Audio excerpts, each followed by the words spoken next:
जो चैप्टर है provision for filing of return. एक और काम करता हूँ, एक मिनट।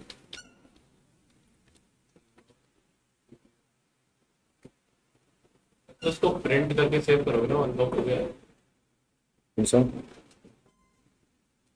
एपिसोड तो यही करो। मैं तो ऐसे करता हूँ, हो गया।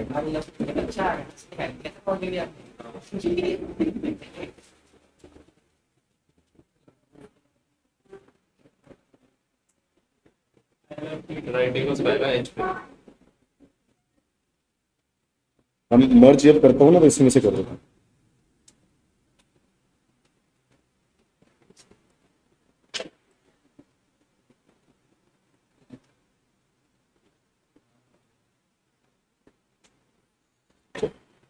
इसमें पेन का फायदा होगा, पेन यूज नहीं करता। सो प्रोविजन फॉर, आज हम कर रहे हैं provision for filing of return, ठीक है। तो provision for filing of return, आपको याद है कि रिटर्न फाइलिंग करने के लिए सेक्शन पहले बताओ, सेक्शन कौन सा रिटर्न फाइलिंग का? Section number 139(1) voluntary filing of return. और वॉलंटरी फाइलिंग ऑफ रिटर्न के लिए आप कब लायबल होते हो, मतलब कब आपको रिटर्न भरनी चाहिए? नहीं, रिवाइज नहीं किया गया अब तक? वो पांचों हेड्स कर दीजिए। रिवीजन करने आए हम यार। आप पहले बताया कि बेसिक इंस्ट्रक्शन से इनकम टैक्स का नहीं आया कि इनकम टैक्स का है? डायरेक्ट टैक्स लिखा है। तो डायरेक्ट टैक्स का डायरेक्ट, हाँ डायरेक्ट टैक्स। अरे मतलब तो उसमें तो पता नहीं कितने सारा अलग है, तो तुम फिर ऐसे असम्पशन पे कैसे आगे कि 5 हेड्स में से होगा? सर कोई नहीं हो जाएगा। रिटर्न में section number 139(1) compulsory filing of return. तो मैंने बताया था कि इंडिविजुअल्स के लिए रिटर्न तब इंपॉर्टेंट होती है, तब रिटर्न फाइल करनी जरूरी होती है जब स्लैब इनकम से ज्यादा हो। कंपनी और फर्म के लिए रिटर्न भरनी कब जरूरी है? कंपनी और फर्म के लिए रिटर्न भरना हमेशा जरूरी है। इंडिविजुअल एचयूएफ के लिए रिटर्न भरनी तब जरूरी है जब वो स्लैब इनकम से ज्यादा। ये देखो, in case of person other in company exemption limit से क्या होनी चाहिए? ज्यादा। एवरी पर्सन, अच्छा इसके अलावा every person being a resident other than NOR, मतलब कौन सा? आरओआर की बात हो रही है, ध्यान से सुनना, मैं बहुत मेन बातें बता रहा हूं जो चीजें कवर करनी जरूरी है। आरओआर की अगर हम बात करें तो आरओआर के लिए गवर्नमेंट कहता है कि कोई एसेट जो आपके पास कहां सिचुएटेड है? इंडिया के बाहर, आउटसाइड इंडिया। अगर कोई एसेट है आपके पास और आप इंडिया के क्या हो? आरओआर, तो दोस्तों आपको रिटर्न भरनी जरूरी है। देखो क्या लिखा है, every person being a resident, but कौन से वाला? Other than not ordinarily. Other than not ordinarily मतलब आरओआर। अगर मैं आरओआर हूं who is not required to return under section 139(1), क्यों? क्योंकि उसकी इनकम स्लैब लिमिट से कम है, बट स्टिल उसको रिटर्न भरनी पड़ सकती है अगर वो किसी ऐसे एसेट का जो कि एसेट कहां है? बाहर। उसका वो क्या है? बेनिफिशियल ओनर या बेनिफिशियरी। बेनिफिशियल ओनर क्या होता है? एसेट को खरीदने के लिए जो पैसा देता है उसको क्या बोलते हैं? Beneficial owner. और बेनिफिशियरी जिसको बेनिफिट दिए जाते हैं उसको क्या बोलते हैं? बेनिफिशियरी। तो अगर आप उस एसेट के बेनिफिशियल ओनर हो या बेनिफिशियरी हो तो आप ही को उसकी आईटीआर भरनी पड़ेगी और आपको भरनी पड़ेगी। समझ में आया? बट अगर आप बेनिफिशियरी हो और आपकी इनकम पेरेंट की इनकम में क्या हो रही है? क्लब, तो आपके ऊपर ये प्रोविजन अप्लाई। समझ में आया? Clubbing provision.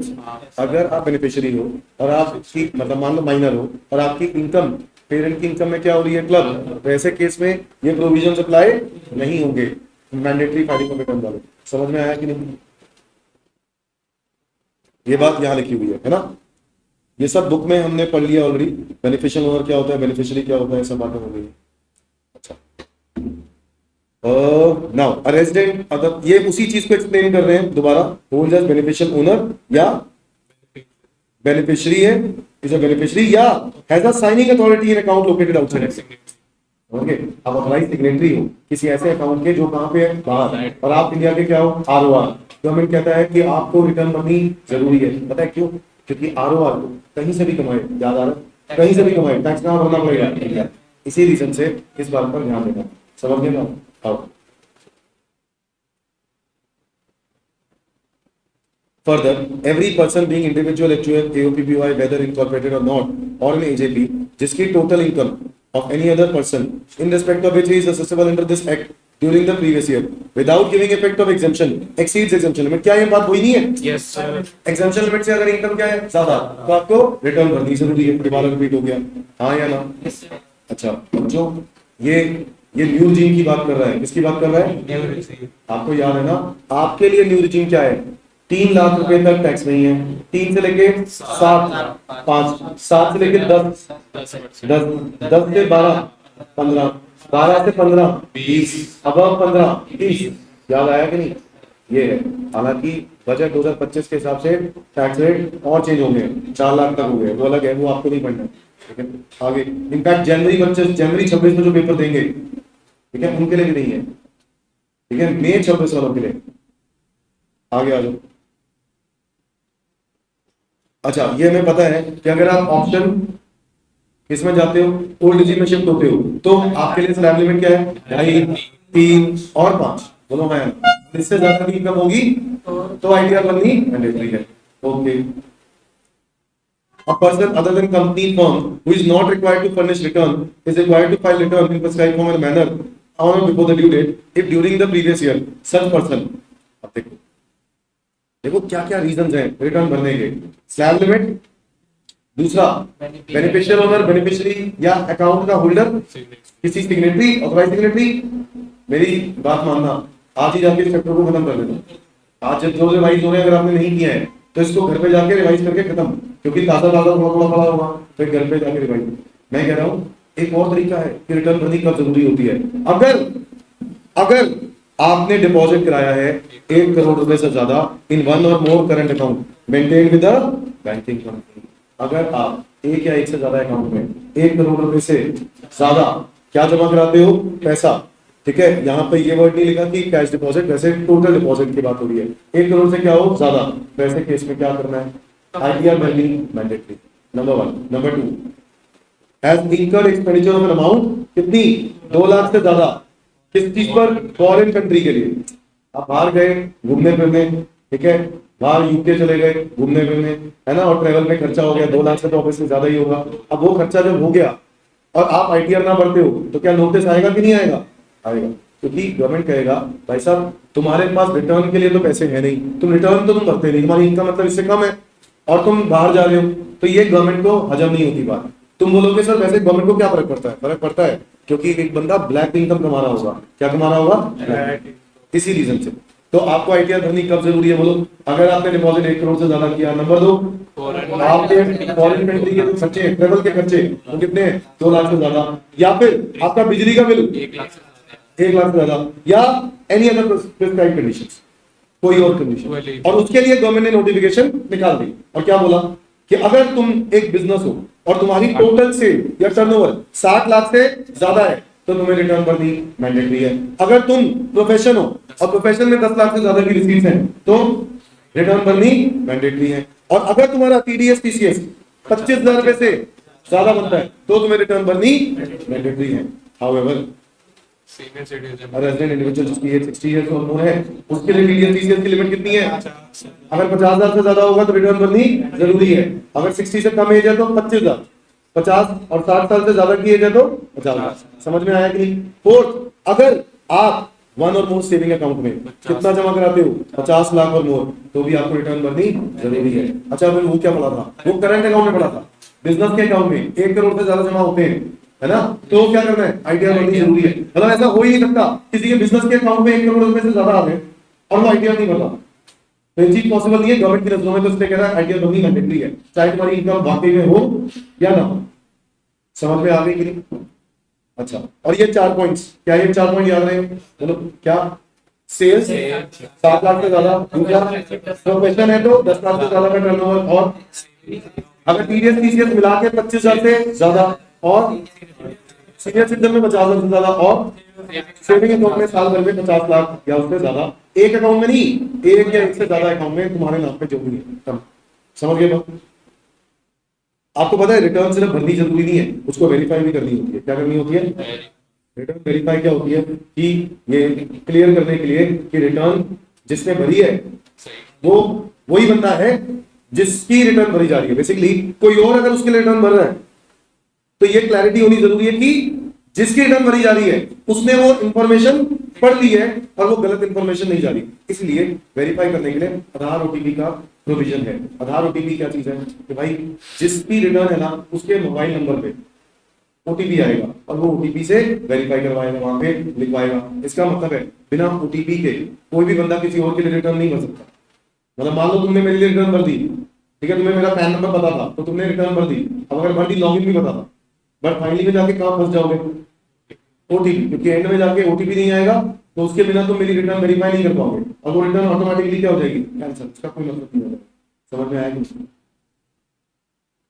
ड्यू डेट्स दोस्तों, ऑडिट अगर मैंडेटरी हो, क्या मैंडेटरी हो, ऑडिट, तो ऑडिट वालों के लिए 31 अक्टूबर, ऑडिट मैंडेटरी ना हो तो 31 जुलाई। और अगर अगर आप इंटरनेशनल ट्रांजैक्शंस करते हो तो 30 नवंबर, क्या है 30 नवंबर, तो तीन रिटर्न याद करनी है, तीन ड्यू डेट्स याद करनी है, 31 अक्टूबर, 31 जुलाई और 30 नवंबर।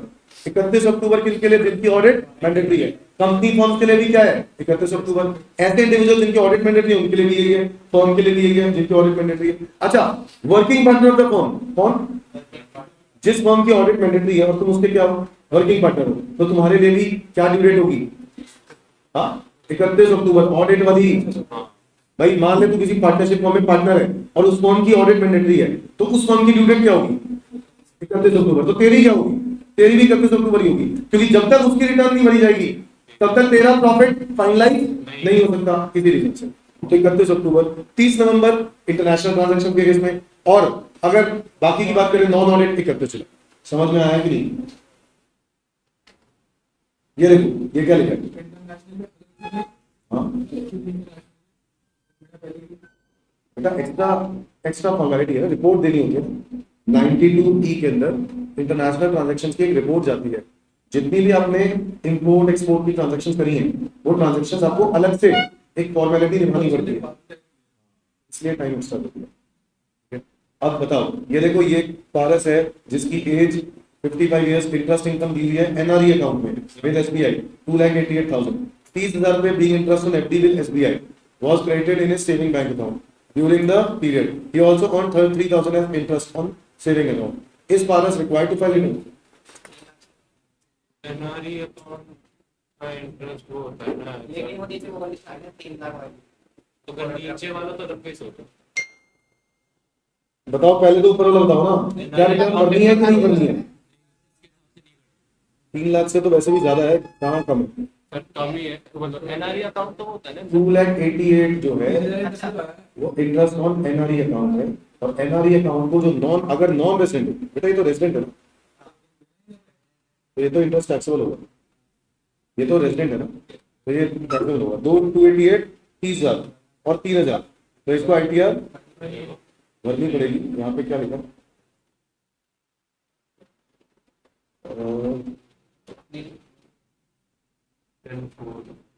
अब रेजिडेंट्स के लिए है क्या, गलती कर रहा हूँ।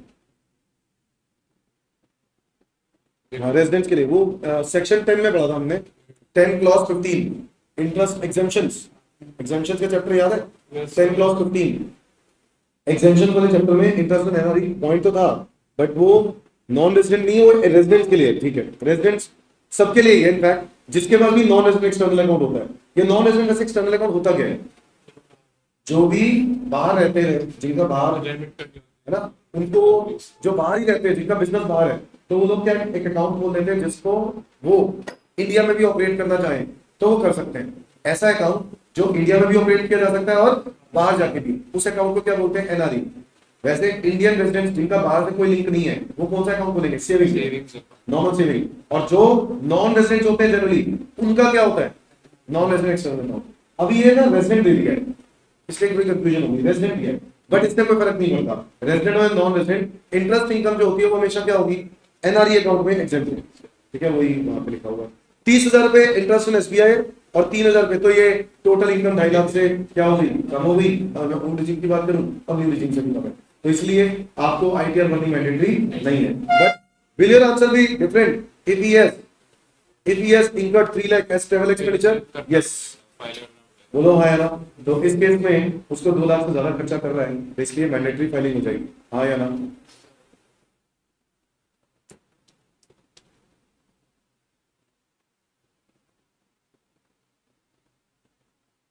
ये देखो, इसमें ना एक बात और लिखी है,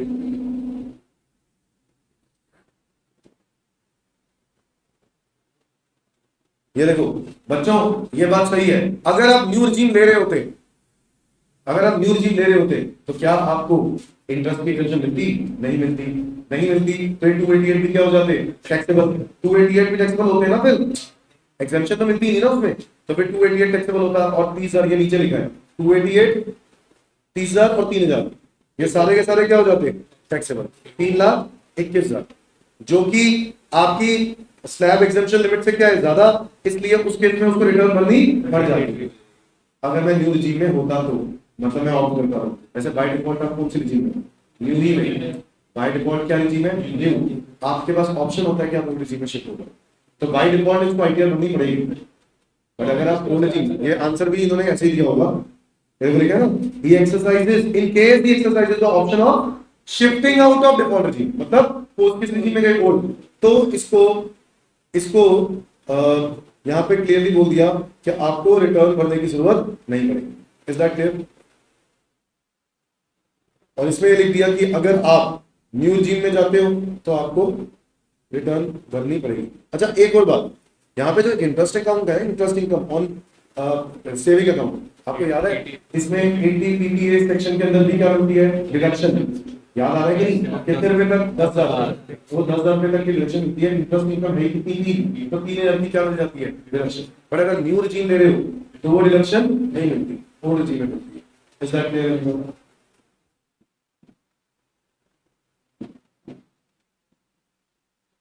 तो यहाँ पर वो ये कह रहे हैं कि 3,000 की डिडक्शन मिल जाएगी। क्यों? क्योंकि आप शिफ्ट आउट हो रहे हो, यानी ओल्ड रिजीम में जा रहे हो। ओल्ड रिजीम में जा रहे हो तो मिल जाएगी, और वैसे भी टोटल इनकम तो स्लैब लिमिट से कम है, तो आइडिया नहीं है। आगे बढ़े। स्पेसिफाइड क्लास ऑफ पर्संस और to be person which is exempted from filing. Government कह रहा है मेरे पास पावर है कि मैं किसी भी पर्सन को नोटिफाई कर सकता हूं कि वो लोग एग्जेम्प्ट रिटर्न करने से, उनको रिटर्न करने की जरूरत नहीं है। तो गवर्नमेंट क्या पावर है? Return of loss section 129(3), loss return भरनी मैंडेटरी है। क्यों? अगर मैं लॉसेस को क्या करना चाहता हूँ? कैरी फॉरवर्ड, तो कैरी फॉरवर्ड करने के लिए मुझे रिटर्न भरनी जरूरी है। इसके अलावा अगर मैं सेक्शन 10AA या 80I सीरीज का बेनिफिट लेना चाहता हूँ तो मुझे रिटर्न भरनी मैंडेटरी है। उसके बिना मुझे रिटर्न, उसके बिना मेरे को डिडक्शंस नहीं मिलेगी। और रिटर्न ऑफ लॉस के लिए बस, हाँ, कौन से ऐसे लॉसेस हैं जहां पे रिटर्न नहीं भी भरी तो काम चल जाएगा? हाउस प्रॉपर्टी लॉस और अनएब्सॉर्ब्ड डेप्रिसिएशन। याद है? हाउस प्रॉपर्टी लॉस और अनएब्सॉर्ब्ड डेप्रिसिएशन अगर आपने रिटर्न ड्यू डेट के अंदर नहीं भी भरी तो भी आप कैरी फॉरवर्ड कर सकते हैं। हाँ या ना? ये देखो, ये बात यहाँ पे लिखी है, section 80 requires mandatory filing of return. कौन से? Business loss, speculation business, specified business, capital gain, owning maintaining resources. बताना जरा, बिजनेस लॉस कितने साल तक कैरी फॉरवर्ड हो सकता है? 8 साल। हाँ या ना? स्पेकुलेशन वाला loss of specified business unlimited, हाँ या ना? कैपिटल गेन 8 साल, और ओनिंग एंड मेंटेनिंग रिसोर्सेज 4 साल, है ना? तो consequently section 103 requires filing return of loss mandatory. However, कौन से लॉस को रिटर्न में नहीं भरने की कोई दिक्कत नहीं है? हाउस प्रॉपर्टी लॉस और is that clear? Related return. Related return क्या होता है? आपने कहा लेट रिटर्न, वैसे रिटर्न की लास्ट डेट क्या होती है? 31 जुलाई। 31 जुलाई। आपने 31 जुलाई, मान लो 31 जुलाई मिस कर दी, तो आप कब तक रिटर्न कर सकते हो? उस असेसमेंट ईयर के 31 दिसंबर को। कब? ठीक है, तो इसका मतलब है अगर मैं कह रहा हूँ 2024-25 प्रीवियस ईयर, तो बताओ असेसमेंट ईयर 25-26, मैं इसकी आइडिया कब तक कर सकता हूँ? Last date. देखो वैसे ड्यू डेट क्या होगी? ड्यू डेट है 31 जुलाई 2025, बट आप अगर रिलेटेड रिटर्न की बात करें, अगर मैंने ये डेट मिस कर दी तो मैं कब तक कर सकता हूँ? रिलेटेड में भर सकता हूँ 31 दिसंबर 2000। हाँ यार, बोलो, समझ में आया? अच्छा, अगर मैंने लेट भरता हूँ तो क्या मुझे कोई कॉन्सिक्वेंसेस फेस करने हैं? क्या कॉन्सिक्वेंसेस फेस करने पड़ेंगे? यस, मुझे क्या पे करनी पड़ेगी? इंटरेस्ट या इंटरेस्ट पे करना पड़ेगा, पेनल्टी पे करनी पड़ेगी, और लेट फी भी पे करनी पड़ेगी। क्या पे करनी पड़ेगी? Late fee. कुछ याद आ रहा है? ये भी हम करेंगे इसके बारे में। इसमें लिखा है कि आपको before 3 months prior to the end of relevant assessment year, यही तो हुआ 31 दिसंबर, हाँ या ना? या फिर असेसमेंट से कंप्लीशन से पहले। अगर एग्जाम में सिर्फ बिलेटेड रिटर्न एक्सप्लेन करना होगा तो आपको ये दोनों लिख सकते हैं। आप ये नहीं लिख सकते कि बिलेटेड रिटर्न की सिर्फ ये डेट है, ये भी लिखनी पड़ेगी और बिफोर कंप्लीशन ऑफ असेसमेंट। ऐसा क्यों? मान लो तुम्हारे ऊपर असेसिंग ऑफिसर ने इंक्वायरी कर दी और वो असेसमेंट क्या हो रही है, 31 दिसंबर से पहले खत्म हो रही है, और वो पहले खत्म हो रही है तो रिटर्न होने की लास्ट डेट क्या होगी? कोई डेट होगी बिलेटेड रिटर्न। हाँ यार, समझ लो, whichever is earlier। अच्छा, आगे आ जाओ। Revise return. What is revise return? आपने रिटर्न भर दी और आप रिटर्न को रिवाइज करना चाहते हो तो क्या आप कर सकते हो? यस। कब तक कर सकते हो? असेसमेंट ईयर के एंड तक, 31 दिसंबर से। असेसमेंट ईयर के एंड, असेसमेंट ईयर के 31 दिसंबर, मतलब वही सेम रिलेटेड रिटर्न वाली ड्यू डेट है सेम। तो उसका मतलब क्या है कि मान लो अगर मैं प्रीवियस ईयर 24-25 की बात कर रहा हूं तो बताओ असेसमेंट ईयर कब तक रिटर्न भरनी होती है? 31 जुलाई 2025। इसकी लास्ट डेट क्या हो जाएगी? 31 दिसंबर 2000। रिवाइज रिटर्न में इस डेट तक भर सकता हूं। अच्छा, रिवाइज और रिलेटेड का मतलब क्या है? रिलेटेड पहले क्योंकि भरी, रिवाइज पहले भरी गई है, उसको मैं क्या करना चाह रहा हूं? रेक्टिफाई, रिवाइज करना चाह रहा हूं। समझ गए बात? अच्छा,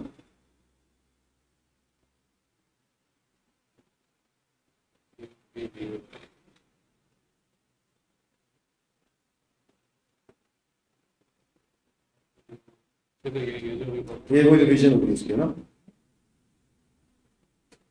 आ जाओ इधर आगे। सेक्शन नंबर 234 ए, पता है क्या है? इंटरेस्ट का सेक्शन है। अगर आपने रिटर्न लेट भरी तो आपको क्या पे करना पड़ेगा? इंटरेस्ट। बच्चों कितना इंटरेस्ट है? 1% पर मंथ और पार्ट ऑफ मंथ। कब तक? जब तक आप रिटर्न नहीं भरते या असेसमेंट कंप्लीट नहीं हो जाती, व्हिचएवर इज अर्लियर, तब तक क्या चलता रहेगा? इंटरेस्ट। और कब से लगना स्टार्ट होगा? ड्यू डेट के बाद। बोलो मैं, किस पे लगेगा? टोटल टैक्स पे। रिटर्न के अंदर टैक्स होना भी तो चाहिए, तब इंटरेस्ट लगेगा। बट टैक्स में से क्या माइनस होने के बाद? TDS, TTS, AMT credit, advance tax. जो आपके क्रेडिट्स है वो खत्म करने के बाद जो नेट बचेगा, रिलीफ रिबेट माइनस करने के बाद जो नेट पेबल होगा उस पे इंटरेस्ट लगेगा। यस और नो?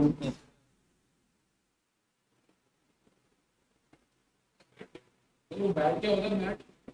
मिनिमम वो तो कंपनीज के लिए। वो अकाउंट्स में क्वेश्चन में आता है कि वो बैठ इसमें था डेबिट टैक्स कैसे कैलकुलेट करना है। कंपनीज के लिए, कंपनीज के लिए वो आपके फाइनल लेवल पे मैथ। आपको सिर्फ एएमटी पढ़ाया गया, जैसे एएमटी होता है ना वैसे मैथ होता है। वहां पे इंडिविजुअल एचयूएफ आ जाता है और कंपनीज में इंडिविजुअल्स में इसमें आता है इंडिविजुअल एचयूएफ का फॉर्म, और वहां पे आ जाता है कंपनीज। कॉर्पोरेट के लिए होता है मैथ, सेम चीज है। अच्छा, इंटरेस्ट का रेट याद रहेगा और कब किस पे लगेगा, इस समझ में आ गया बच्चों? रिलीफ रिबेट वगैरह माइनस करने के बाद। बच्चों सेल्फ असेसमेंट का सेक्शन बताओ 140A क्या कहते हैं? सेल्फ असेसमेंट का मतलब है आप अपनी इनकम को खुद असेस करोगे, ऑफिसर आपके लिए असेसमेंट नहीं करेगा। तो यहाँ पर आपको टैक्स भी खुद देना है, उसके ऊपर इंटरेस्ट भी खुद देना है, और अगर फी बनती है तो ये सब आपको रिटर्न भरने से पहले पहले जमा कराने हैं। बोलो हाँ या ना? So where any tax is payable on the basis of any return required to be furnished after taking into the account, क्या the amount of tax, TDS, relief, credit, है ना, जो भी सब चीजें हैं ये सब एडजस्ट होने के बाद assessee shall be liable to pay such to get tax together with interest and fee। कब? रिटर्न की फर्निश होने के बाद। नहीं समझे? सेल्फ असेसमेंट में हम अपनी असेसमेंट खुद करते हैं। वो क्या मतलब हुआ कि मान लो आपने टैक्स पहले जमा नहीं कराया, 1 लाख रुपए का टैक्स बनता था और आपने आज तक कितना जमा करा दिया? 80,000 करा दिया। तो अभी भी कितने बचे हैं? 20। ये 20 आपको कब तक देने होंगे? जब आप रिटर्न भर रहे होते। पर क्या सिर्फ 20,000 ही देने होंगे या कुछ टैक्स इंटरेस्ट वगैरह भी देना पड़ेगा? देना पड़ेगा। क्यों? क्योंकि आप, और जाहिर सी बात है कि आपके ऊपर क्या लग चुका होगा? Advance tax. एडवांस टैक्स कब लगता है, याद है? 10,000 से ज्यादा का टैक्स। जब 10,000 से ज्यादा का टैक्स हो ना तो आपके ऊपर क्या लग जाता है? Advance tax provision. Advance tax provision अगर आपके ऊपर लग गए तो मुझे एक बात बताओ, आपका टैक्स बन रहा था 10,000 के ऊपर पे तो इंटरेस्ट देना, फिर आपने इसका मतलब अगर एडवांस में टैक्स नहीं दिया तो आपको क्या पे करना पड़ेगा? उन ड्यू डेट के बाद। याद है सेक्शन नंबर 234C, उसमें बताया गया था कि आपको कब तक जमा कराना होता है एडवांस टैक्स? 15 अप्रैल में, जून का 15 जुलाई, अगस्त जुलाई अगस्त सितंबर का 15 अक्टूबर, अक्टूबर नवंबर दिसंबर का 15 जनवरी, जनवरी का भी मार्च का 15 अप्रैल। आपको इस डेट तक एडवांस टैक्स जमा कराना है। सर में ड्यू डेट्स। 15 जून, 15 सितंबर, 15 दिसंबर, 15 मार्च, नॉट 15 अप्रैल, 15 मार्च पहले जमा एडवांस। तो 15 जून, 15 सितंबर, 15 दिसंबर और 15 मार्च, है कि नहीं? और ये कितना कितना जमा करना होता है याद है? 15 अप टू 15% पहली इंस्टॉलमेंट, फिर अप टू 40%, फिर अप टू 75% और बैलेंस अप टू। और अगर आपने इसको टाइम पे नहीं पे किया तो इस डेट के बाद से क्या लगना चालू हो जाएगा? अरे बोलो भाई यहाँ बच्चों, तो ये कह रहा है कि जो इंटरेस्ट वगैरह है वो कब लगता है और कब हमें पे करना है। सेल्फ असेसमेंट का मतलब है ये सब आपको कैलकुलेशन करके टैक्स वगैरह माइनस करके जितना हमने पहले से दे दिया है वो एडजस्ट करने के बाद जो बच गया उसको इंटरेस्ट भी दो और कब दो? रिटर्न भरने के बाद। That is called as self assessment. क्या बोलते हैं इसको? सेल्फ सेक्शन नंबर है 148। अब ये देखो इंटरेस्ट अंडर सेक्शन 224 ये वही है कि क्या क्या माइनस करना पड़ेगा इंटरेस्ट निकालने के लिए, बोलो है ना? तो माइनस करना पड़ेगा advance tax paid, TDS, TCS, relief वगैरह ये सब माइनस करना। Interest under section 224 B, 224 B का इंटरेस्ट ये लगता है एडवांस टैक्स के बेसिस पे। मान लो अगर आपने 31 मार्च से पहले आपने एडवांस टैक्स नहीं जमा कराया पूरा, कितना कराना था? 90% कर देना। कुछ याद है? 90% भी जमा करा लोगे ना तो हम तुम पे इंटरेस्ट नहीं लेंगे। कुछ याद आ रहा है? और टोटल टैक्स मान लो 1 लाख और आपने 90% मतलब 90,000 टोटल लास्ट में 31 मार्च से पहले मतलब 31 मार्च से पहले में ओवरऑल 15 मार्च को किस्त है ना, अगर वो डेट भी मिस कर दी। अब आपसे बोल रहे हैं सेक्शन 224 बी कब लगेगा? जो तू बोल रहा है वो 224 सी है। इंस्टॉलमेंट्स मिस करना 224 सी है, बट एक 224 बी था जहां पे टोटल एडवांस टैक्स अगर तुमने 31 मार्च से पहले जमा करा दिया है ना तो फिर आपके ऊपर इंटरेस्ट नहीं लगेगा। बट कितना जमा कराना जरूरी है? एटलीस्ट 90%। किस्तों में ना दो। चाहे किस्तों में ना दिया अच्छा मतलब 31 मार्च से पहले 90% दे दो, किस्तों में मत दो तो भी इंटरेस्ट नहीं लगेगा। तो इंटरेस्ट नहीं लगेगा। 224 बी वाला अच्छा सीधा सी वाला लगेगा। सी वाला लगता है 31 मार्च तक और बी वाला लगना स्टार्ट होता है 31 मार्च के बाद, यानी फर्स्ट में असेसमेंट ईयर से होना चालू होगा। समझ गए बात? ये सब बातें हमने पढ़ी हैं टीडीएस टीसीएस वाली चैप्टर। ये टीडीएस टीसीएस से कनेक्टेड ही है, ये अभी इसका कोई रोल नहीं था। टीडीएस टीसीएस में कनेक्टेड। अब डेटेड रिटर्न याद है? सेक्शन नंबर 139A कहता है आपको वैसे तो रिटर्न भरने की कोई अनुमति नहीं है अगर आपने ड्यू डेट मिस कर दी तो। क्या ड्यू डेट थी? 24-25 की। आप मैक्सिमम कब तक कर सकते हो? 25 इसकी 31 दिसंबर 25। ये बिलेटेड रिटर्न की लास्ट डेट हो गई, हाँ या ना? ये डेट भी हमने मिस कर दी। क्या मैं 24-25 की रिटर्न कभी भर पाऊंगा? तो गवर्नमेंट ने कहा any person may furnish an updated return और income of any person in respect of which he is assessable for previous year relevant to the assessment year at any time within 24 months from the end of the relevant assessment year. क्या मतलब? इसके assessment year में खत्म करो, ये तो previous year है, assessment year खत्म करो 25-26, यानी 25-26 का मतलब साल का एंड क्या हो गया? 31 मार्च 26, यहां से 24 महीने 31 मार्च 28। समझे?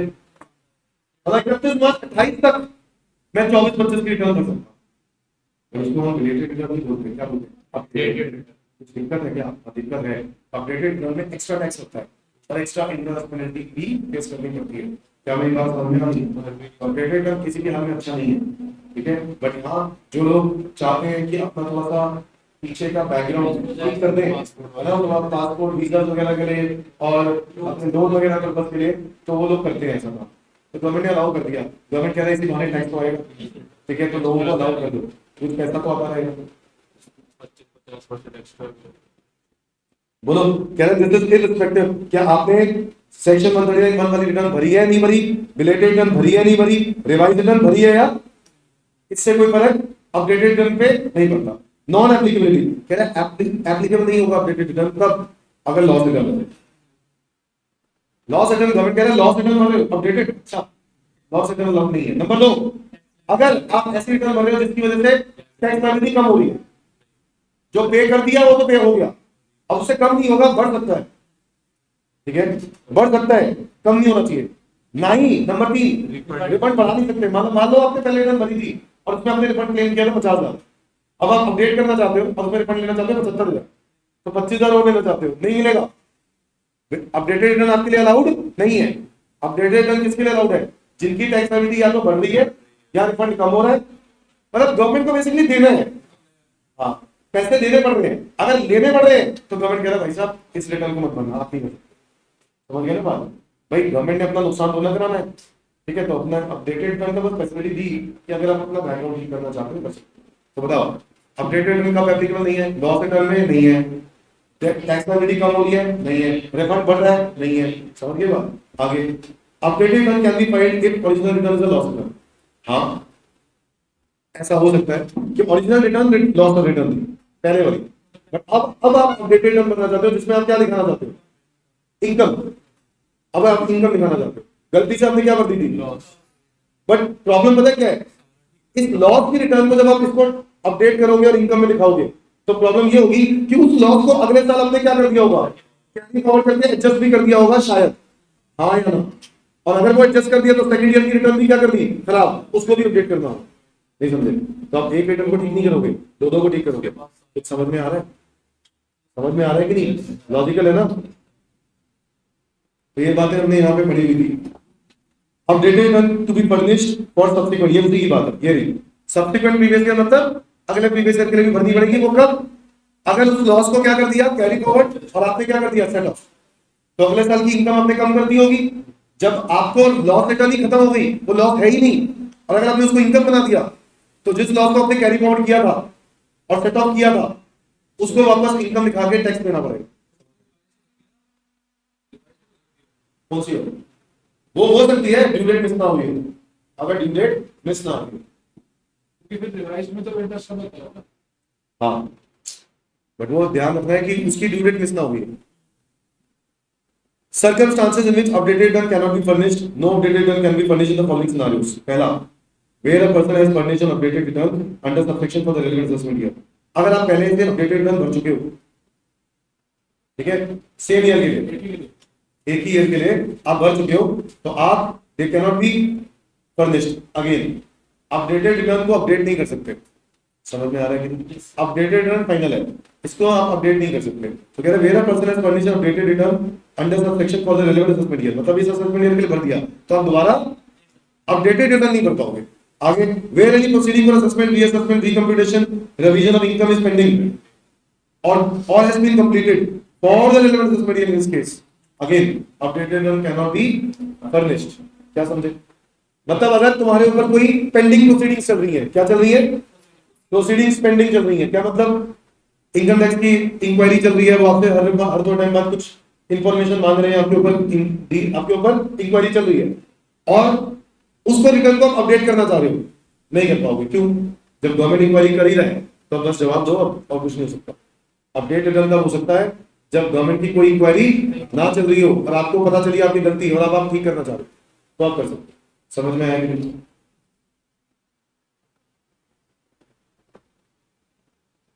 Tax on updated return. Now updated return पे टैक्स कितना देना है?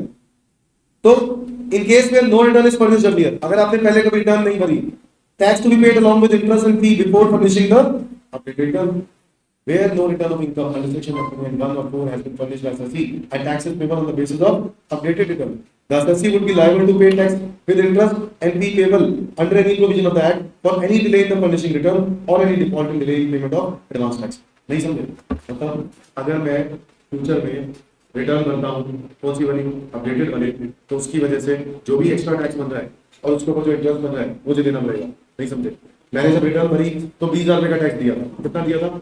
अपडेटेड भरी तो 1 लाख का टैक्स बन रहा है, तो जो 80,000 रुपए का एक्स्ट्रा बन रहा है उसको एडवांस टैक्स देना था, तो उस डेट से क्या लगने स्टार्ट हो गए होंगे? इंटरेस्ट।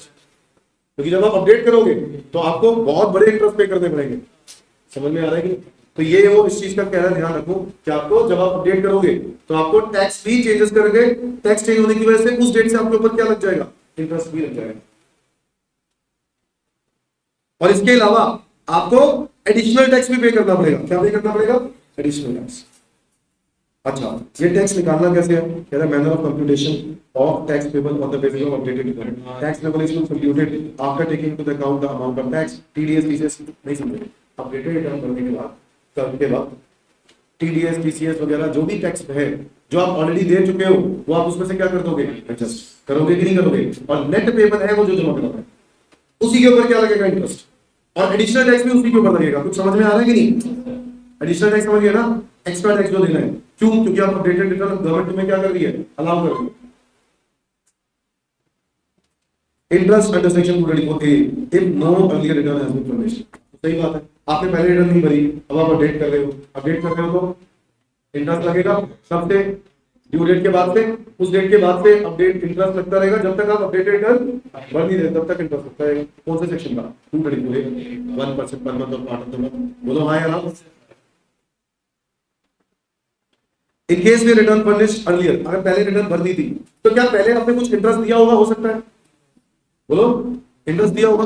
तो जो इंटरेस्ट अब टोटल लग रहा होगा अपडेट होने के बाद, अपडेट होने के बाद टैक्स नया आ गया, इंटरेस्ट भी टोटल आ गया। जब टोटल अपडेटेड टैक्स के ऊपर अपडेटेड इंटरेस्ट आ गया तो जो इंटरेस्ट आप ऑलरेडी दे चुके हो वो क्या करोगे? तो जितना भी टैक्स और इंटरेस्ट आपने दे दिया वो आप क्या कर दोगे? माइनस, और जो बच गया वो पे करोगे। समझ में आ रहा है कि नहीं? इतनी बात समझ में आई? Manner of computation of tax payable on the basis of updated return.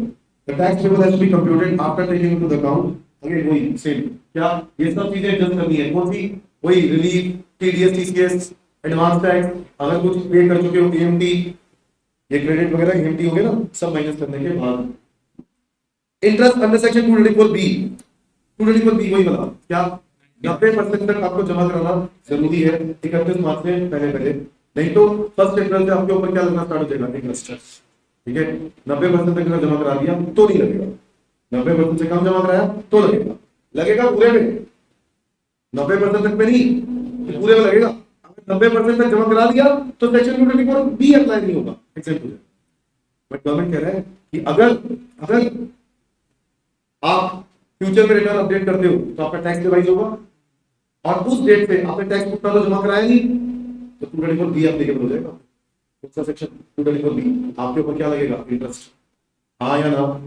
Interest लगेगा अंडर सेक्शन 234B। कुछ समझ में आ रहा है? क्योंकि जाहिर सी बात है टैक्स बढ़ा होगा, घटा तो होगा नहीं, क्योंकि अपडेटेड रिटर्न वैसे तो अलाउड ही नहीं है, सिर्फ बढ़ने में ही अलाउड है। तो इंटरेस्ट आपको उस वक्त पे करना पड़ेगा। Interest under section 234C if earlier return has been furnished.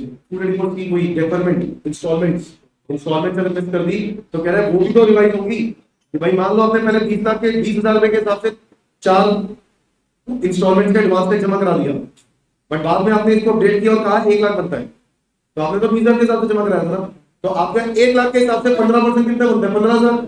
आपने जमा कराया 20,000 के हिसाब से 15% कितने? 3। कितने कम जमा कराए? 12। बोलो इसके ऊपर क्या लगेगा? इंटरेस्ट। कितने महीने का? 3 महीने का। क्यों?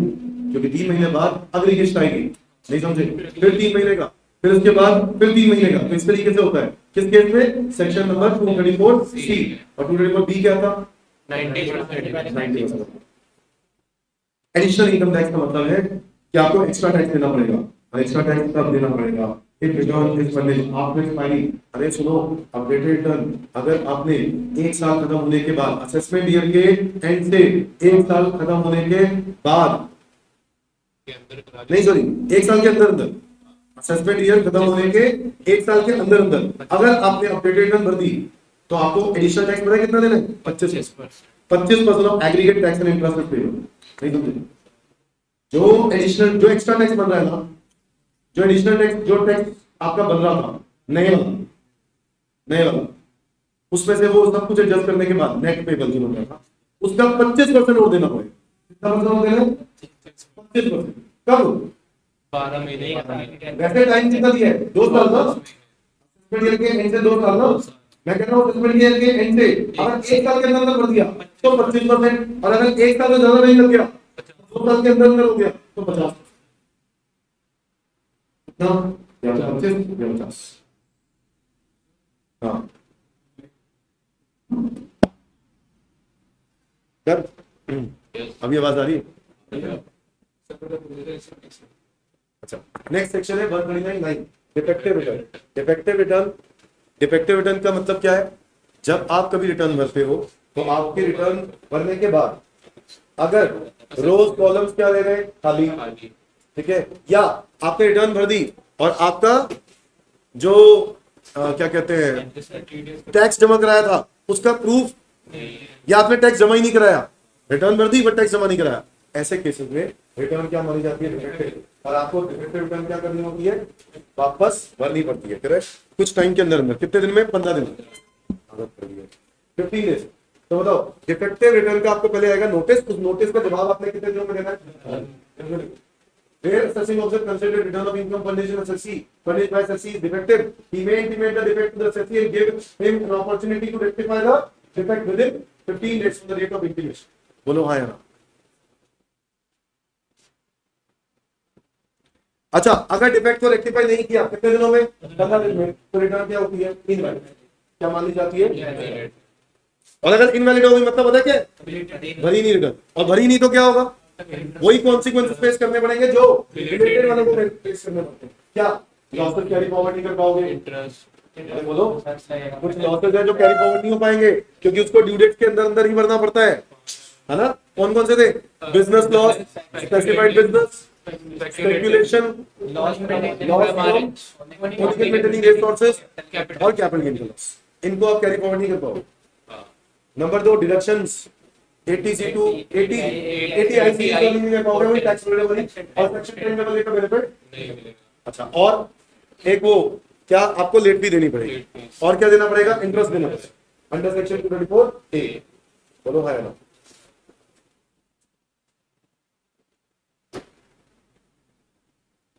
अच्छा, लेट फी, बच्चों लेट फी के बारे में क्या बोला है? 5 लाख से कम है कि तो अगर तुमने रिटर्न नहीं भरी और तुम्हारी इनकम 5 लाख रुपए से कम है तो तुम्हें लेट फी कितनी देनी पड़ेगी? 1000 1000। और अगर तुम्हारी रिटर्न 5 तुमने नहीं भरी और तुम्हारी इनकम 5 लाख से क्या है ज्यादा, तो तुम्हें कितनी लेट फी देनी है? 5000। इसके लिए है वो रिलेटेड नॉर्मल रिलेटेड वाला। वो 31 अक्टूबर पार होने वाला 31 अक्टूबर पार होने वाला वही ड्यू डेट 31 जुलाई 31 अक्टूबर, जो भी ड्यू डेट आपके ऊपर आगे होता है, उसके बाद अगर आपने ड्यू डेट मिस कर दी तो गवर्नमेंट क्या कह रहा है? अगर वो ड्यू डेट मिस कर दी तो लेट फी कितनी लगेगी? 5000 लगेगी अगर 5 लाख फिक्स है, अगर 5 इनकम 5 लाख से ज्यादा है और आपने रिटर्न नहीं भरी, और अगर इनकम 5 लाख से कम है और रिटर्न नहीं भरी तो 1000।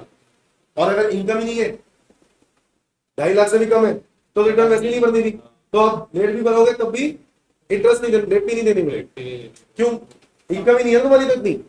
मान लो मेरे को 2 लाख, अब तुम मान लो तुम ड्यू डेट मिस कर देते हो और तुम्हारी कोई इनकम नहीं है, बट तुम फिर भी कहते हो मैं रिटर्न भरना चाहता हूँ, तो कर दो, 2 लाख रुपए की रिटर्न भर दो, लेट नहीं लगेगी। क्यों नहीं लगेगी? तुम्हारी इनकम ही नहीं है, स्लैब लिमिट से कम थी। आपको लेट भी भुगता तो ये बोला था कि 5 लाख से कम हो तो 1000 तो हमारे से 1 लाख हो या 10,000 अच्छा, हाँ मतलब हाँ, 5, एक तो लेट हाँ हाँ सही बात, 5 लाख से कम होगी तो भरेगा। 1000 है चाहे इंटरेस्ट नहीं लगेगा। वो लेगा with where a person who is required to participate under 139। हाँ तो उनको ही ना, तो मैं वही में कह रहा था, इसलिए कहता कि अगर जिनको नहीं, 1 वाला है ही नहीं उनको उनके लिए क्यों होगा? यही तो कह रहा हूँ, उनके लिए तो लेट भी लगेगी नहीं ना। अगर मान लो मेरे लिए 139 सेक्शन ही नहीं है, मैं आता ही नहीं उस कैटेगरी में, और फिर भी मैं रिटर्न भरना चाह रहा हूँ बट लेट भर रहा हूँ, तो मेरे लिए लेट फी क्यों होगी? तब लेट फी नहीं होगी। समझ में आ रहा है? यही लिखा ना ऊपर 139(1) के लिए, क्या किसके लिए कह रहा है? 139(1), सॉरी 139(1). अरे आदत ऐसी पड़ गई ना। पैन नंबर याद है? फॉर्मेशन वाले लोग लास्ट में पढ़ने ज्यादा लेकर शो कर रहे हैं फॉर्मेशन वाले तो तो माइंड में हमारी आदत नहीं है। अरे अब थोड़ा सा वो ये होता है कि क्लास का माहौल भी ऐसे ही सही लगता है, और वो ऐसे नहीं क्लास मेरी ऐसी बेटर लगती है। इनफैक्ट मैंने इनको बोला है कि स्टैंड लगा दो, वो बेटर है।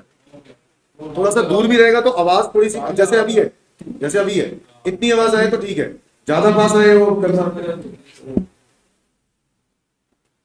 अच्छा, pan number, permanent account number याद है? इसमें कितने डिजिट का पैन नंबर होता है? 10 डिजिट का अल्फा न्यूमेरिक नंबर होता है। क्या होता है? 10 डिजिट का अल्फा न्यूमेरिक नंबर होता है। और ये पैन नंबर के लिए फॉर्म नंबर कौन सा होता है? 49A फॉर्म भरना होता है पैन के एप्लीकेशन के लिए, है ना? और टैन की एप्लीकेशन के लिए होता है 49B। पैन के लिए याद रहे 49A और टैन के लिए 49B।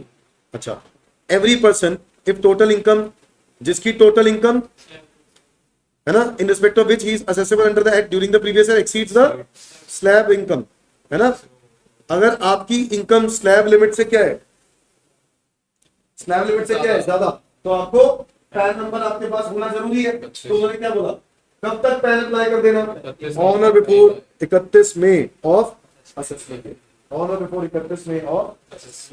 इसके बाद एवरी पर्सन कैरिंग बिजनेस और प्रोफेशन जिसकी टोटल सेल्स 5 लाख से क्या है ज्यादा, उसके बाद भी पैन होना चाहिए। कब तक अप्लाई कर देना, before the end of the.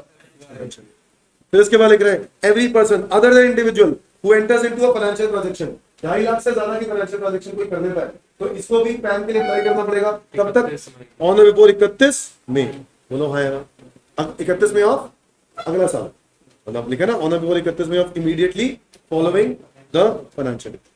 आगे एवरी पर्सन जो कि कंपनी का क्या है, MD, director, partner, trustee, author, founder, कर्ता, सीईओ, है ना, जितने भी ऊपर पॉइंट है, थर्ड पॉइंट है ना, और any person competent to act on the behalf, तो जो थर्ड पॉइंट है जिसने 2.5 लाख की क्या की ट्रांजैक्शन, जिस कंपनी ने 2.5 लाख की ट्रांजैक्शन करी और आप उसके क्या हो एमडी हो, या वो फर्म है जिसने ट्रांजैक्शन करी और आप उसके क्या हो पार्टनर, अगर वो एचयूए है जिसने ट्रांजैक्शन करी और आप उसके क्या हो करता, तो ऐसे केस में आपको 31 मई तक रिटर्न भरनी जरूरी है। कब तक रिटर्न भरनी जरूरी है, तब कौन से 31 में, अगले साल के 31 में, अगले साल के असेसमेंट ईयर के 31 में,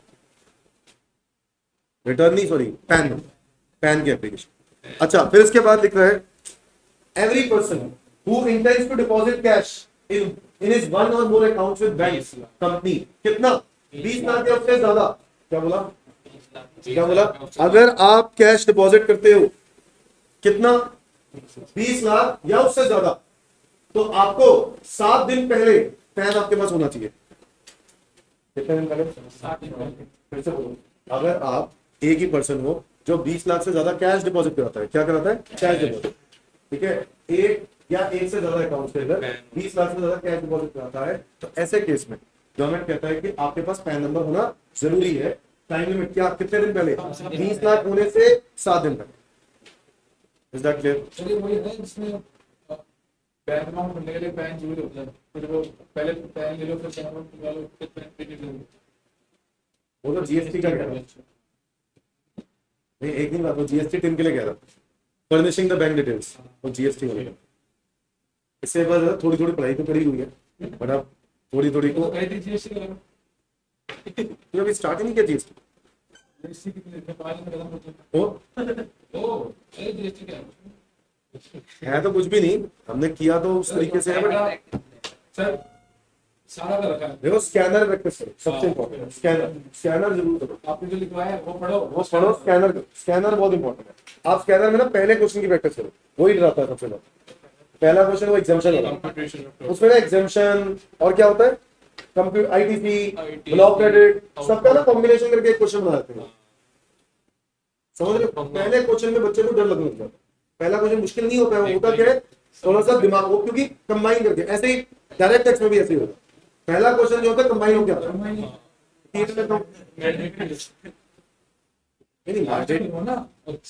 मैंडेटरी का मतलब ये नहीं है कि नहीं किया तो पेपर फाड़ देंगे, अरे सर वैसे मैंडेटरी का मतलब है ऑप्शन में नहीं आएगा, मतलब चॉइस में नहीं है वो, करना ही करना। हाँ मतलब करना है का मतलब है कि छोड़ दोगे तो आपका नुकसान है, होगा नंबर गए ये।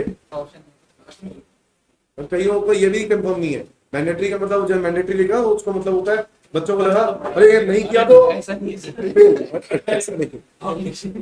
हाँ अच्छा आगे every person who intends to withdraw cash, अच्छा पहले डिपॉजिट कैश, यहाँ पे क्या विड्रॉ कैश, 20 कितना साल भर में 20 लाख से ज्यादा अगर कैश विड्रॉ करते हो तो आपको पूरे साल भर में जब आपके 20 लाख से ज्यादा का विड्रॉल होने वाला होगा उससे 7 दिन पहले आपको क्या करना पड़ेगा, अप्लाई करना पड़ेगा पैन के लिए। तीसरा देखो आप बैंक अकाउंट के लिए अप्लाई करते हो, किसके लिए, करंट अकाउंट, बैंक अकाउंट, है ना। A person intends to open a current account या cash credit account with a banking company, हाँ कोऑपरेटिव बैंक, पोस्ट ऑफिस, तो आपको क्या करना पड़ेगा, 7 दिन पहले आपके पास पैन नंबर होना जरूरी है। अच्छा अगर इस केस में लिखा है person is not required to apply for PAN or quote PAN in case where a person making deposit or withdrawal of an amount otherwise than by way of cash or opening, या तो वो cash में नहीं दे रहा, मतलब किस में दे रहे, चेक में, तो कह रहा अलाउड है, कोई दिक्कत नहीं है, पैन की तब जरूरत नहीं है। अच्छा तब जरूरत पड़ जाएगी अगर करंट अकाउंट है, और 1 करोड़ रुपए से ज्यादा, तो पैन करना पड़ेगा। सेविंग अकाउंट है 50 लाख से ज्यादा, वो वाली बातें होती है, समझ में आया? तो वहां पे तो ये लिख दिया ना कि आईटीआर मैंडेटरी है। अब आईटीआर मैंडेटरी है तो पैन तो चाहिए ना, आईटीआर भरने के लिए भी तो पैन चाहिए। पैन आप आईटीआर भर के, आईटीआर के बगैर मतलब आईटीआर आप बिना पैन के भर ही नहीं पाओगे, पैन नंबर तो चाहिए। अब बताओ, या तो आपका क्या है, कैश डिपॉजिट नहीं है, और क्या लिख रहा है, और opening a current account not being a cash credit account as per third above in case a non resident और फॉरेन कंपनी। मतलब फर्स्ट और सेकंड अबव के लिए क्या बोला कि आपका कैश में ना ही आप डिपॉजिट कर रहे हो ना ही आप विड्रॉ कर रहे हो, तो आपके ऊपर नहीं लगेगा। और ओपनिंग का current account but not being a cash credit का मतलब है ओडी, ओडी कैश क्रेडिट का मतलब है आप अपने बैंक से ओवरड्राफ्ट अलाउड नहीं है। ओवरड्राफ्ट का मतलब क्या हुआ, बैंक का नेगेटिव बैलेंस। अगर बैंक का नेगेटिव बैलेंस अलाउड नहीं है तो आपको पैन नंबर की भी जरूरत नहीं है। बैंक का पॉजिटिव बैलेंस अलाउड है, नेगेटिव बैलेंस अलाउड नहीं है। अगर ऐसा कोई खोला हुआ है तुमने अकाउंट, तो ऐसे केस में आपको पैन नंबर की जरूरत नहीं है। बट अगर पॉजिटिव और नेगेटिव दोनों अलाउड है, तो उसमें लिखा हुआ था ना, क्या लिखा हुआ था, पढ़ो ऊपर क्या लिखा है, any person who intends to open a current account or cash credit account with a banking company or a cooperative bank. और इसमें क्या लिख रहा है सेकंड वाले में, और opening a current account not being a cash credit account as per the third above in a non resident और अ फॉरेन कंपनी। ये किसके लिए बोल रहा है, नॉन रेजिडेंट या फॉरेन कंपनी। तो गवर्नमेंट क्या होगा कि पैन नंबर की जरूरत नहीं है। ये इंफॉर्मेशन ही डालो, बट कोई बात नहीं, वहां से कर लेते हैं।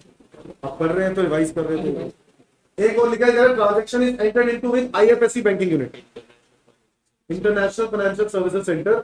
ये ऐसी फाइनेंशियल सर्विसेज है जो कि इंटरनेशनली हम लोग देते हैं, कहां पे, बाहर, ठीक है। अब वो जो financial services centre banking unit है, अगर उनके साथ कोई ट्रांजैक्शन है 2.5 लाख से ज्यादा वाली, तो अगेन पैन नंबर की कोई जरूरत नहीं है। तो कुछ बातें ऐसे लिखी है, and such a non resident और foreign company does not have any income chargeable to tax in India. मतलब वो जो नॉन रेजिडेंट और फॉरेन कंपनी है, अगर उसकी कोई इनकम इंडिया में चार्जेबल टू टैक्स नहीं है, तो उसको भी पैन नंबर की जरूरत नहीं है।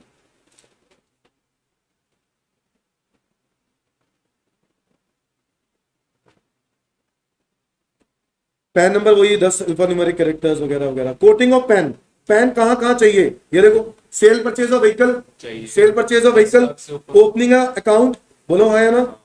इसके बाद मेकिंग एन एप्लीकेशन टू, ये भी ओपनिंग तो फिर अकाउंट ही है ना। Making an application to any banking company और कोऑपरेटिव बैंकिंग अप्लाइज और टू एनी अदर कंपनी और institution for issue of credit card, debit card. Credit card debit card लेना है तो पैन नंबर चाहिए, बोलो। और क्या लिखा है, ओपनिंग का डीमैट अकाउंट, पैन नंबर चाहिए। पेमेंट ऑफ होटल, होटल के बिल अपने पेमेंट करी वन टाइम में कितना, 50,000 रुपए से ज्यादा कैश में, तो पैन नंबर चाहिए। Payment in connection with travel, 50, और वो वहां पे ट्रेवल पे फॉरेन कंट्री का खर्चा आप कितना करते हो ट्रेवल में, 50,000 रुपए से ज्यादा, किसमें, कैश में, तो आपको क्या चाहिए, पैन नंबर चाहिए। पैन नंबर कोड होना करना है। मतलब सामने वाली पार्टी मांगेगी, जहां पे मैं मान लो मैं ट्रेवल का खर्चा करता हूँ और वहां पे खर्चा होटल है, होटल में बिल आ गया 70,000 का और मैंने सारा कैश दे दिया, तो वहां पर वो सामने वाली पार्टी क्या मांगेगी, PAN number. Is that clear? अच्छा, next, payment in connection with travel to a foreign country or payment of for foreign currency at one time. अगर फॉरेन करेंसी खरीदते हो,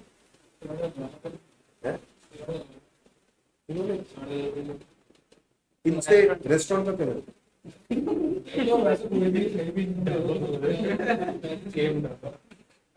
ये जब काम ही ब्लैक कर रहे हैं वो तो उनके लिए जो काम वाइट कर रहे हैं, जब काम ही ब्लैक करना है तो ऑनलाइन बैठा है, कोई कौन बैठा है? बहुत बड़ी बात है।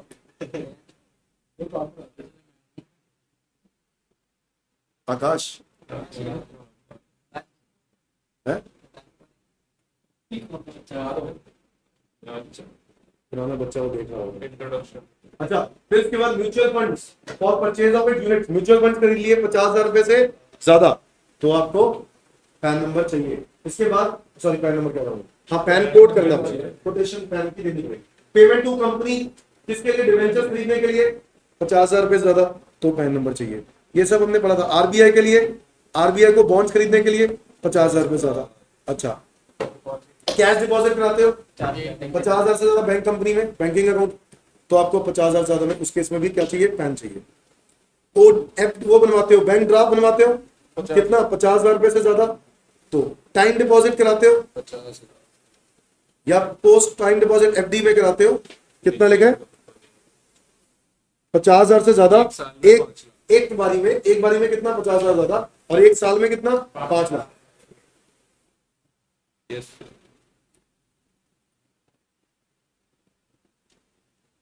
लाइफ इंश्योरेंस प्रीमियम अगर आप कोई पे करते हो जहां पे मोर देन 50,000 रुपए आप पे करते हो एक साल में, तो भी आपके पास पैन नंबर होना जरूरी है। फिर इसके बाद नॉन लिस्टेड शेयर्स खरीदते हो 1 लाख से ज्यादा के, मतलब तुम समझ रहे हो इस पे क्वेश्चन क्या है, एग्जाम में आएगा, आ चुका है इस पे क्वेश्चन, एक बार एग्जाम में एक बार इस पे क्वेश्चन आ चुका है, मैं उसमें बताऊंगा स्पैन कोड होगा या नहीं होगा। मेरे में मतलब पूछा था कि सारी कंडीशन जनवरी में आया। आया हुआ है, आप पेपर स्कैनर उठाओगे ना टीडीएस, उसमें पैन नंबर वाला इस पे आया हुआ है कि पैन कहाँ कोड करना था, बस यही सिंपल 4 पॉइंट थे। अब जिन्होंने पढ़े होंगे उनको आता होगा, जिन्होंने नहीं पढ़े होंगे उनके लिए मुश्किल। तो फिर उसमें बस वो लिख दें कि फ्रॉड डालने पर प्रोविजन लिखने पड़ेगा ना, प्रोविजन आपको रीजन जस्टिफिकेशन तो देनी है, ठीक है। अब ये देखो cell purchase of immovable property कितने में, 10 लाख से ज्यादा स्टैम्प ड्यूटी वैल्यू यानी वाइट मनी, तो भी पैन नंबर देना पड़ेगा। और पढ़ सकते हो याद कर सकते हो। क्या पढ़ सकते हो याद पढ़ना ही है, याद कहाँ करना है, ये याद कौन करेगा, इसको पढ़ना ही है, बस आपके दिमाग में ये होना चाहिए क्वेश्चन एग्जाम में आ जाए तो, कुछ है मतलब उससे रिलेटेड क्या करोगे बस आपसे ये पूछेगा, जैसे ट्रांजेक्शन बोल देगा, ज्यादा बट आपको लिमिट पता होनी चाहिए, कहीं पे 50 है, कहीं 1 लाख लिखा है, कहीं 2 लाख लिखा है, बस वो याद कर। 2 लाख पूछेगा। आप एक काम करो ना, बेस्ट वे इज कि आप 50,000 वाले एक साथ लिख दो, वही कर 1 लाख वाले एक साथ लिख दो, 2 लाख वाले एक साथ लिख दो, मैक्सिमम 50,000 वाले और 1 लाख वाले, 10 लाख वाला एक ही है, ये वाला, समझ गए ना बात, बस। Minor to quote PAN of parent, minor जो है वो किसका पैन कोट करेगा, पेरेंट का, बोलो हाँ ना। Declaration of person not having pan, अच्छा अगर आपका पैन नहीं है बट आपको कोट करना जरूरी है, तो आपके पास, तो आपको डिक्लेरेशन देनी पड़ेगी, क्या देनी पड़ेगी, फॉर्म नंबर 60, कौन से फॉर्म नंबर है 60, ये बात हमने वहां पढ़ी थी, non applicability of rule 114B।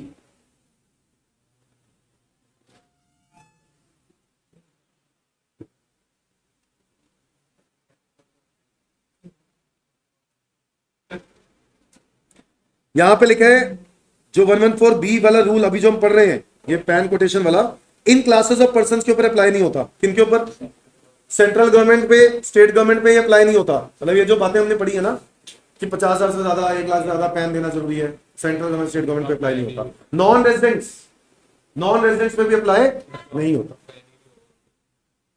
उनका पैन नंबर होएगा ही, ठीक है ना। Intimation of PAN to a person deducting TDS और टीसीएस, सही बात है, टीडीएस टीसीएस काटने वाले लोग उनको पैन नंबर देना, नहीं तो हायर रेट लग जाता है, याद है, टीडीएस टीसीएस का हायर रेट नहीं याद आ रहा, 2060 20 पर यस, टीसीएस में 2060 उसमें क्या और उसमें 196, वहां पे ये बताया था कि अगर आप वो आपका वो हायर रेट लग जाता, 20%, 20% या normal TDS rate whichever is higher, तो वो लग जाता, और टीसीएस में 5%, टीसीएस में हाईएस्ट रेट क्या लग जाता था, 5%, हाँ वो भी है, double normal rate, double finance है, 20%। हाईएस्ट पीस है। Coating of pan in certain documents, कुछ डॉक्यूमेंट्स हैं उसमें पैन देना जरूरी होता है, ये एक रीडिंग करनी पड़ेगी, requirement to intimate PAN and quote PAN does not apply to certain persons, ये भी इंपॉर्टेंट है, कह रहा है सेक्शन 1 ए जो पैन है ना जहां अप्लाई करेंगे, ठीक है ना, इनको अप्लाई नहीं होंगे, कौन, जिनकी टैक्सेबल इनकम ही नहीं है, या फिर जिनको पैन इज नॉट रिक्वायर्ड, मतलब क्यों रिक्वायर्ड नहीं है, जो अभी तक पढ़े हैं उनमें वो कहीं भी आते ही नहीं, या उनकी टैक्सेबल इनकम ही नहीं है, तो पैन क्यों चाहिए।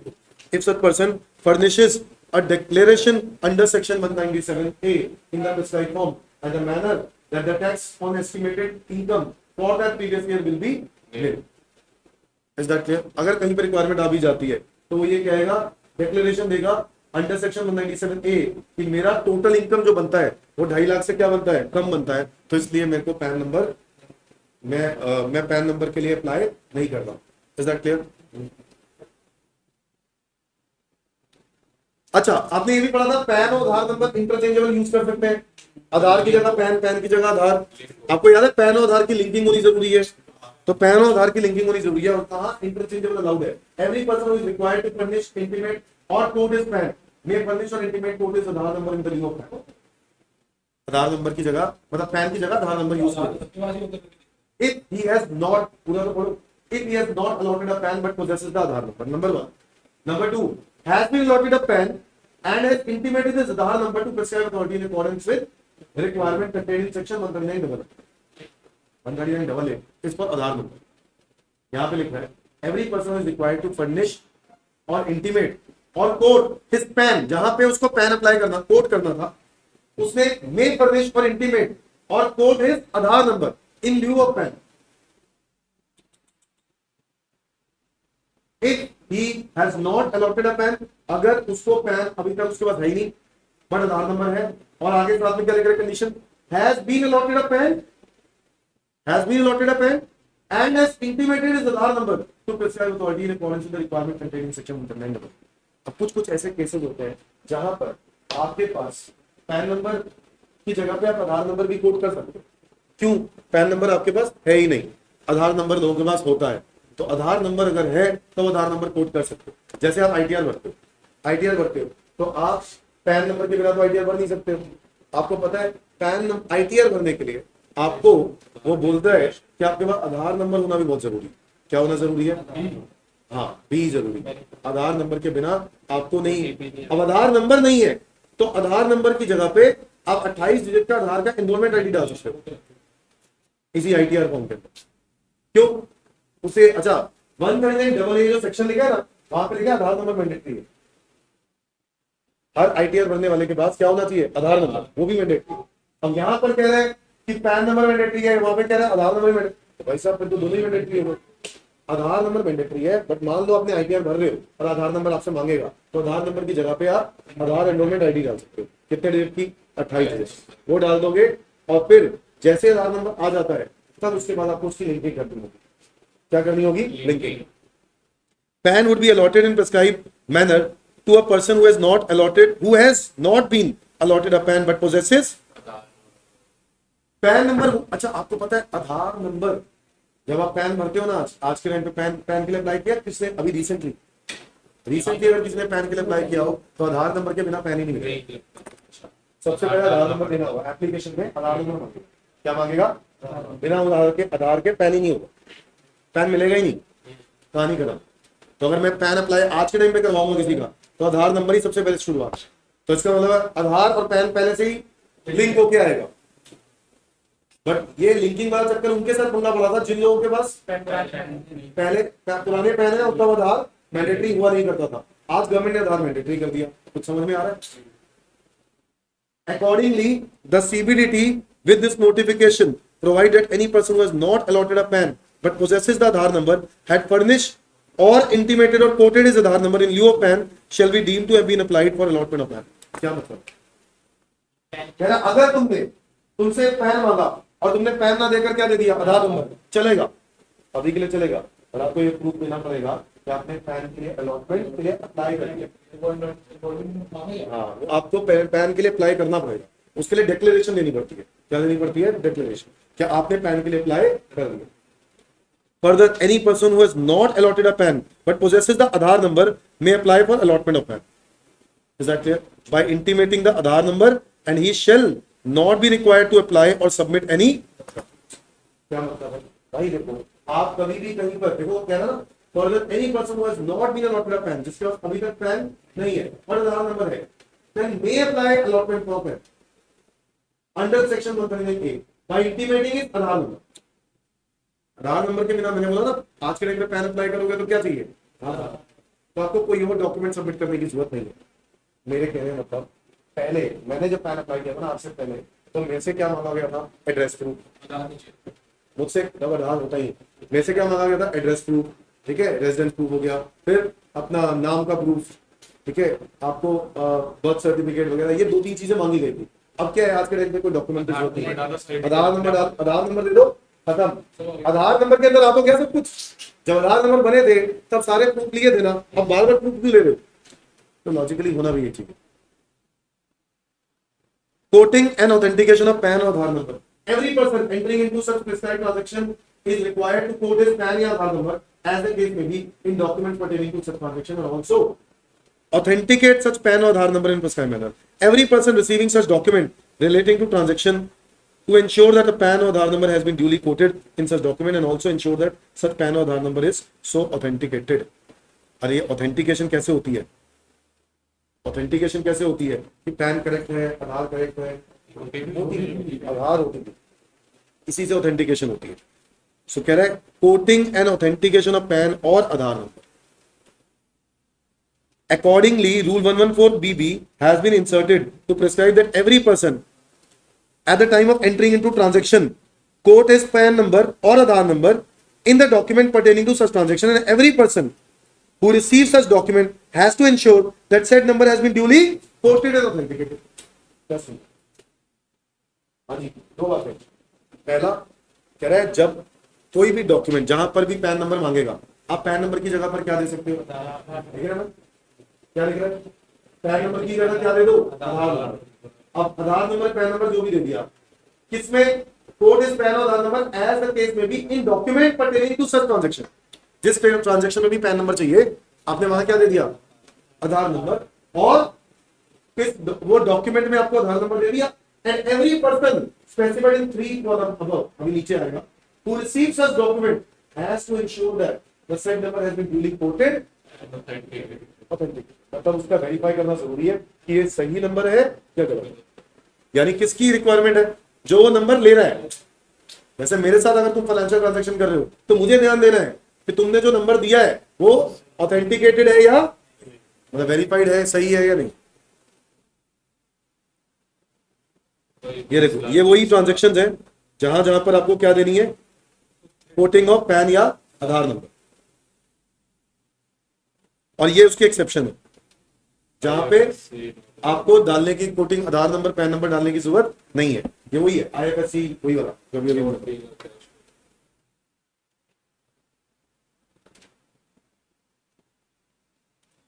अब ये कुछ पेनल्टीज लिखी है for failure to comply the provisions. सुनना, मैंने आपको बताया था पैन आधार, पैन के लिए वैसे पैन के लिए अगर आपने पैन अप्लाई नहीं किया ना तो पेनल्टी वैसे कितनी है?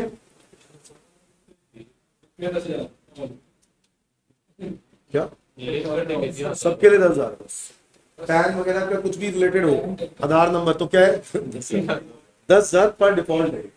ये क्या है? और ऊपर वाले में failure to comply with the provisions of section 139A है. 139A कौन सा था? पैन नंबर ही तो है. 139A क्या है? Pan number. यानी अगर आपने प्रोविजंस को फॉलो नहीं किया, ठीक है, तो उसमें फेल हो गए तो आपको 10,000 रुपए की फिक्स पेनल्टी है. और इसमें लिखा है फेलियर टू कोट, जहां पे pan or Aadhaar number quote करना होता है और आपने नहीं किया तो पेनल्टी कितनी है? जब जब आपने गलती करी होगी तब तब 10,000 की पेनल्टी लगेगी फॉर ईच डिफॉल्ट. समझ गए बात? अबे इसमें क्या ब्रेक है? कोटिंग ऑफ आधार नंबर, बस ये लास्ट ही रह गया. कोटिंग ऑफ आधार नंबर रह गया और वेरिफिकेशन ये तो आसान सा ही है. मतलब जैसे HUF है तो कौन भरता है? करता. आसान तो है. पार्टनरशिप फॉर्म में कौन भरता है? वर्किंग पार्टनर है ना, जिसको ऑथराइज किया जाता है. LLP के अंदर डेजिग्नेटेड पार्टनर. ट्रस्ट वगैरह. बाकी तो फिर लेटर्स आ गए, ये तो यहीं पे आता है. अरे खत्म करते हैं, 10 मिनट लगेंगे. कोई नहीं, 5 मिनट.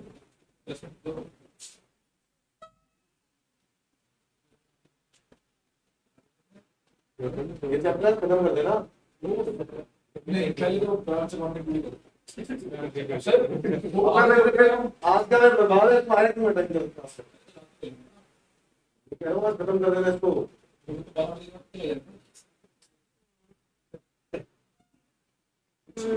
आप सर बताओ, टेक्निकली करोगे ना?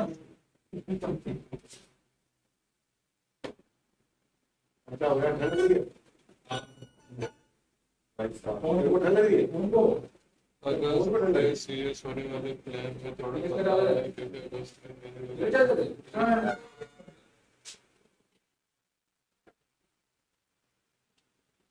फोन के साथ आ गया तो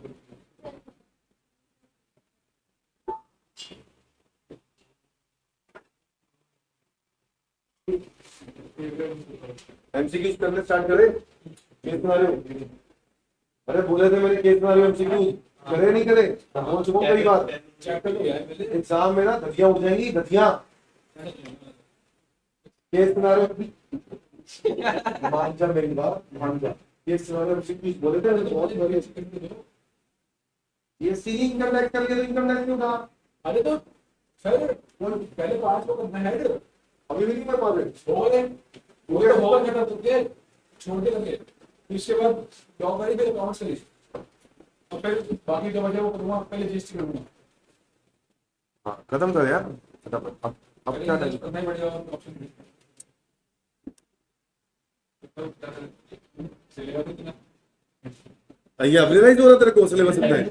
मैं पूरा साल चिल्लाता रहा तो तुमने तो ये तो ऐसे ही बोलते रहते हैं। और क्या आदत, मतलब बोलते मनी मन तो बोलते ही होगे। मुझे आवाज आया थी तुम्हारी, मुझे आवाज आया थी मनी। अरे तो शुरू से ना बोलते कोटिंग का आधार नंबर। अब mandatory quoting Aadhaar number, every person who is eligible to obtain Aadhaar number is required is mandatory to quote Aadhaar number. उनको आधार नंबर कोट करना पड़ेगा। जिस पर्सन जो एलिजिबल है to obtain Aadhaar number is required to mandatory code Aadhaar number. कहा? In application of, मैंने बताया ना पैन की एप्लीकेशन आधार के बिना होती ही नहीं, और रिटर्न दोनों में जरूरी है। क्या? पैन की एप्लीकेशन में और रिटर्न में, दोनों में जरूरी है। क्या ये बात क्लियर होगी?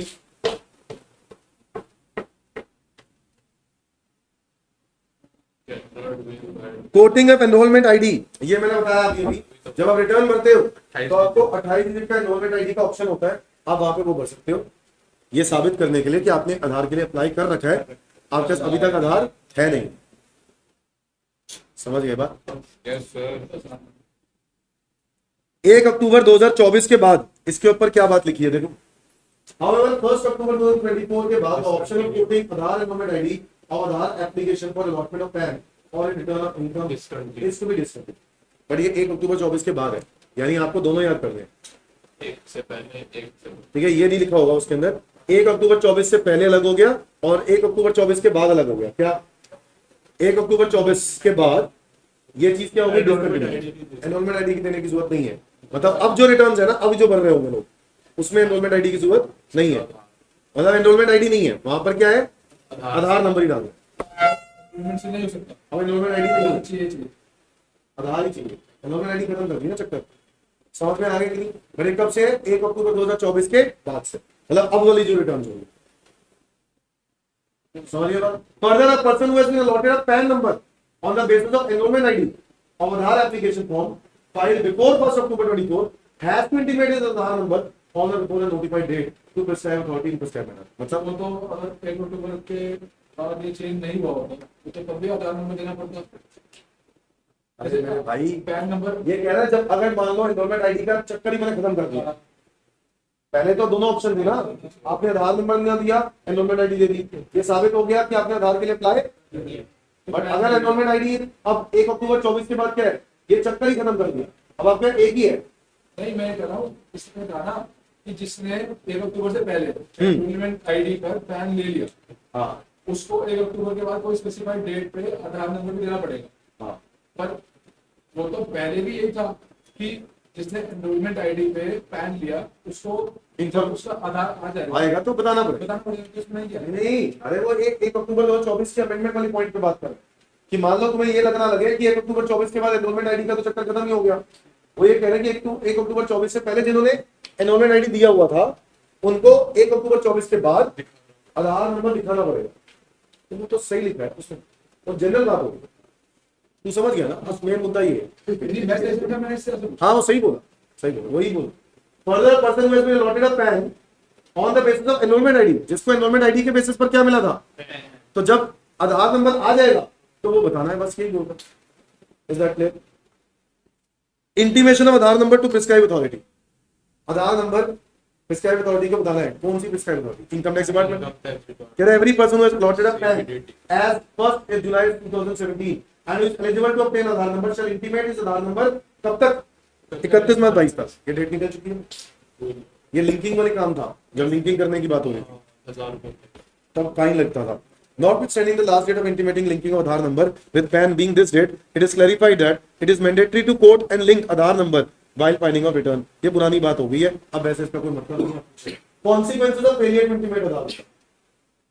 अगर आप आधार नंबर इंटीमेट नहीं करते तो आपको क्या नुकसान, क्या आपको प्रॉब्लम फेस करनी पड़ सकती है। कह रहा आपका पैन ही इनऑपरेटिव हो गया। पैन ही क्या हो गया? If a person fails to intimate his Aadhaar number, the PAN number allotted to such person shall become inoperative। तो आपका माना जाएगा कि पैन ही नहीं है, पैन आपको फिर से ऑपरेटिव करना पड़ेगा। ठीक है, अच्छा लिखा है प्रोविजन में, देखो क्या लिखा। If a person who has been allotted a PAN as on 1 जुलाई 17, पुराना पेन है उसके पास, and is required to intimate his Aadhaar number, has failed to intimate the same on और बिफोर दिस डेट, वही लिंकिंग वाला नहीं किया, the PAN of such person will become inoperative and he would be liable to pay fee. कितनी? 1000। अब भैया but ये इस पॉइंट का अब आने का कोई मतलब है नहीं। Where such person who has not intimated his Aadhaar number, where a person has not intimated his Aadhaar number on or before 31 March 22 has intimated his Aadhaar number after 31 March 22, after payment of this fees, कितनी? 1000 रुपए, his PAN will become operative within 30 days। कितने लालची हो गए, 1000 रुपए दो operative हो जाएगा, ठीक है, और 1000 रुपए नहीं तो लेट फी लगेगी, मतलब वो ये कहना चाह रहे हैं 1000 रुपए दो ऑपरेटिव करवाओ, कितने दिनों में ऑपरेटिव हो जाएगा? 30 दिन।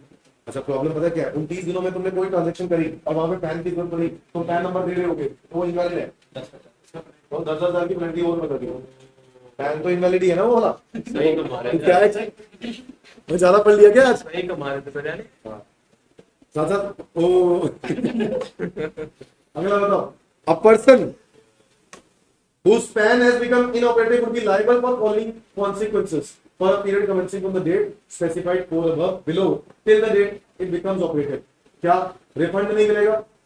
अगर पैन ऑपरेटिव नहीं है तो आपको कोई रिफंड नहीं मिलेगा टैक्स का, आप गवर्नमेंट से उम्मीद मत करना रिफंड आ जाएगा।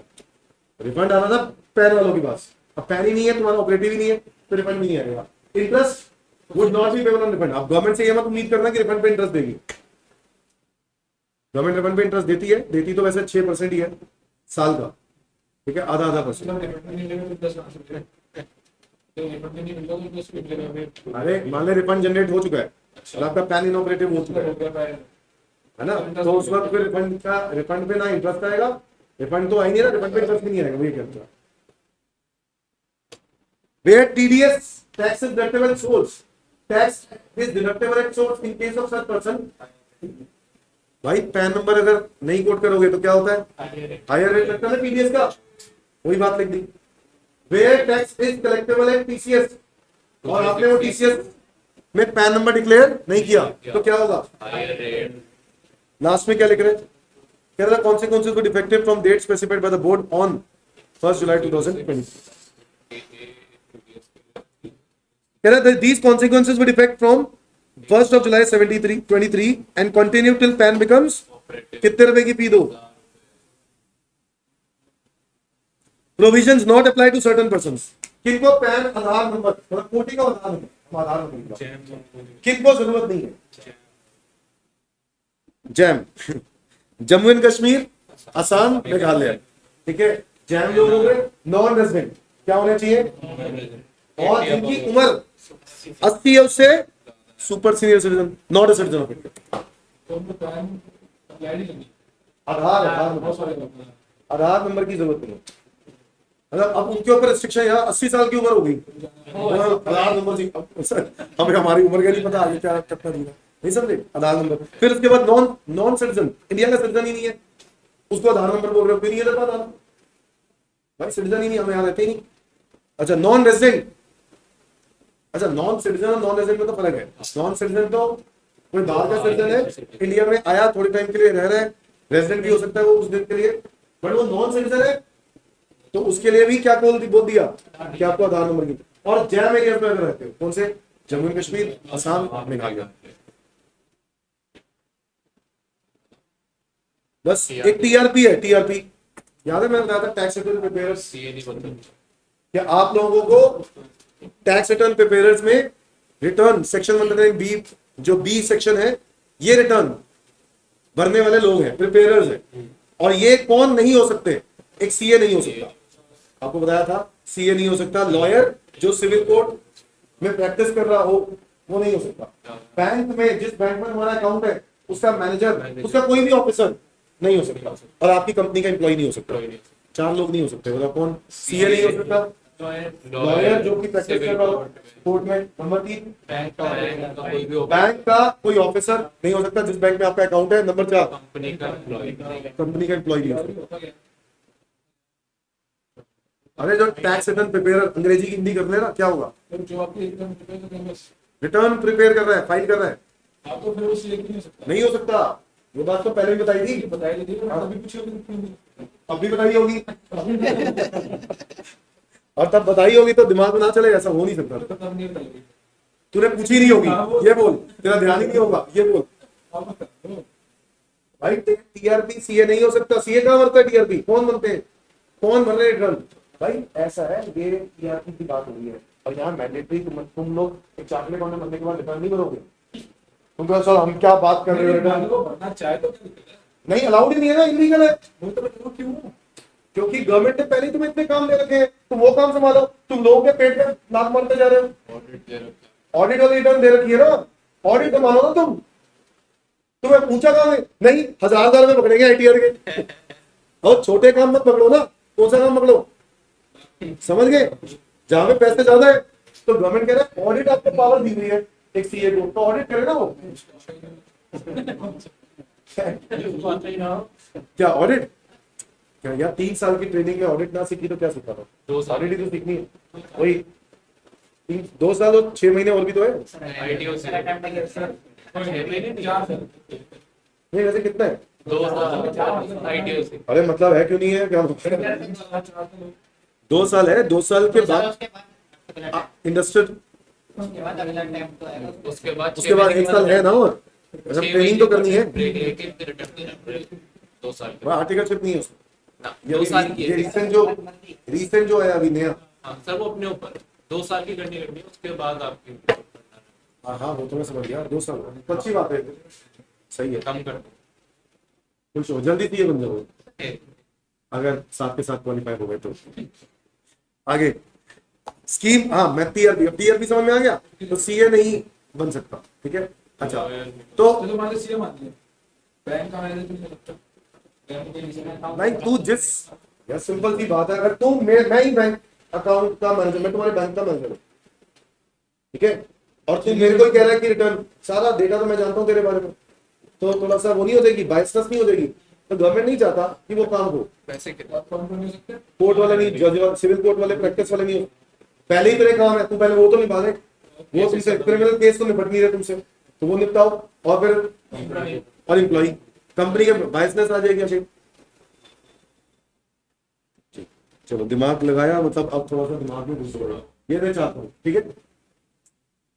क्लियर? ये अकाउंटेंट वर्ड लिख दिया ना, अकाउंटेंट इनकम टैक्स एक्ट में एक ही है, chartered accountant. Income tax act में एक ही अकाउंटेंट है, उसका नाम है चार्टर्ड अकाउंटेंट। समझ गए? अब specified class of persons, TRP. TRP किसकी रिटर्न भरते हैं? जिनकी ऑडिट मैंडेटरी नहीं होती, जिनकी ऑडिट मैंडेटरी नहीं। देखो लिखा है, चलो specified class of persons for this purpose means any person other than company or person, क्योंकि अदर देन कंपनी को बोल दिया कि कंपनी की तो ऑडिट मैंडेटरी है। Any person other than company or person whose accounts are required to be audited, उनको छोड़ के,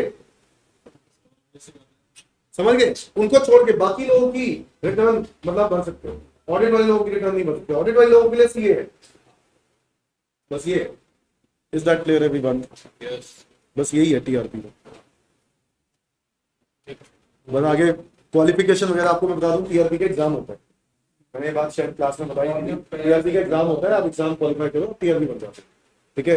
बट हालांकि टीआरपी के सिग्नेचर मैंडेटरी नहीं होते, और टीआरपी के सिग्नेचर आईटीआर में मैंडेटरी नहीं होते, जगह दी हुई है उसकी। आप कभी आईटीआर भरोगे ना, कभी फैमिली मेंबर्स में या कभी प्रैक्टिकल देखोगे, तो उसमें टीआरपी में लास्ट में लिखा होगा कि आपका रिप्रेजेंटेटिव कौन है, टीआरपी या आप खुद भर रहे हो, तो आप क्या लिखते हो? सेल्फ। टीआरपी भर रहे हैं, क्यों बताना? टीआरपी नहीं भर, हम खुद भर रहे हैं, हम खुद ही टीआरपी है। समझ गए? अच्छा मतलब यार भर भी रहा तो भी खुद ही सेल्फ भर दो। सैलरी बढ़ते थे। जो मर्जी कर सकते हो। अच्छा। टीआरपी पर क्या होता?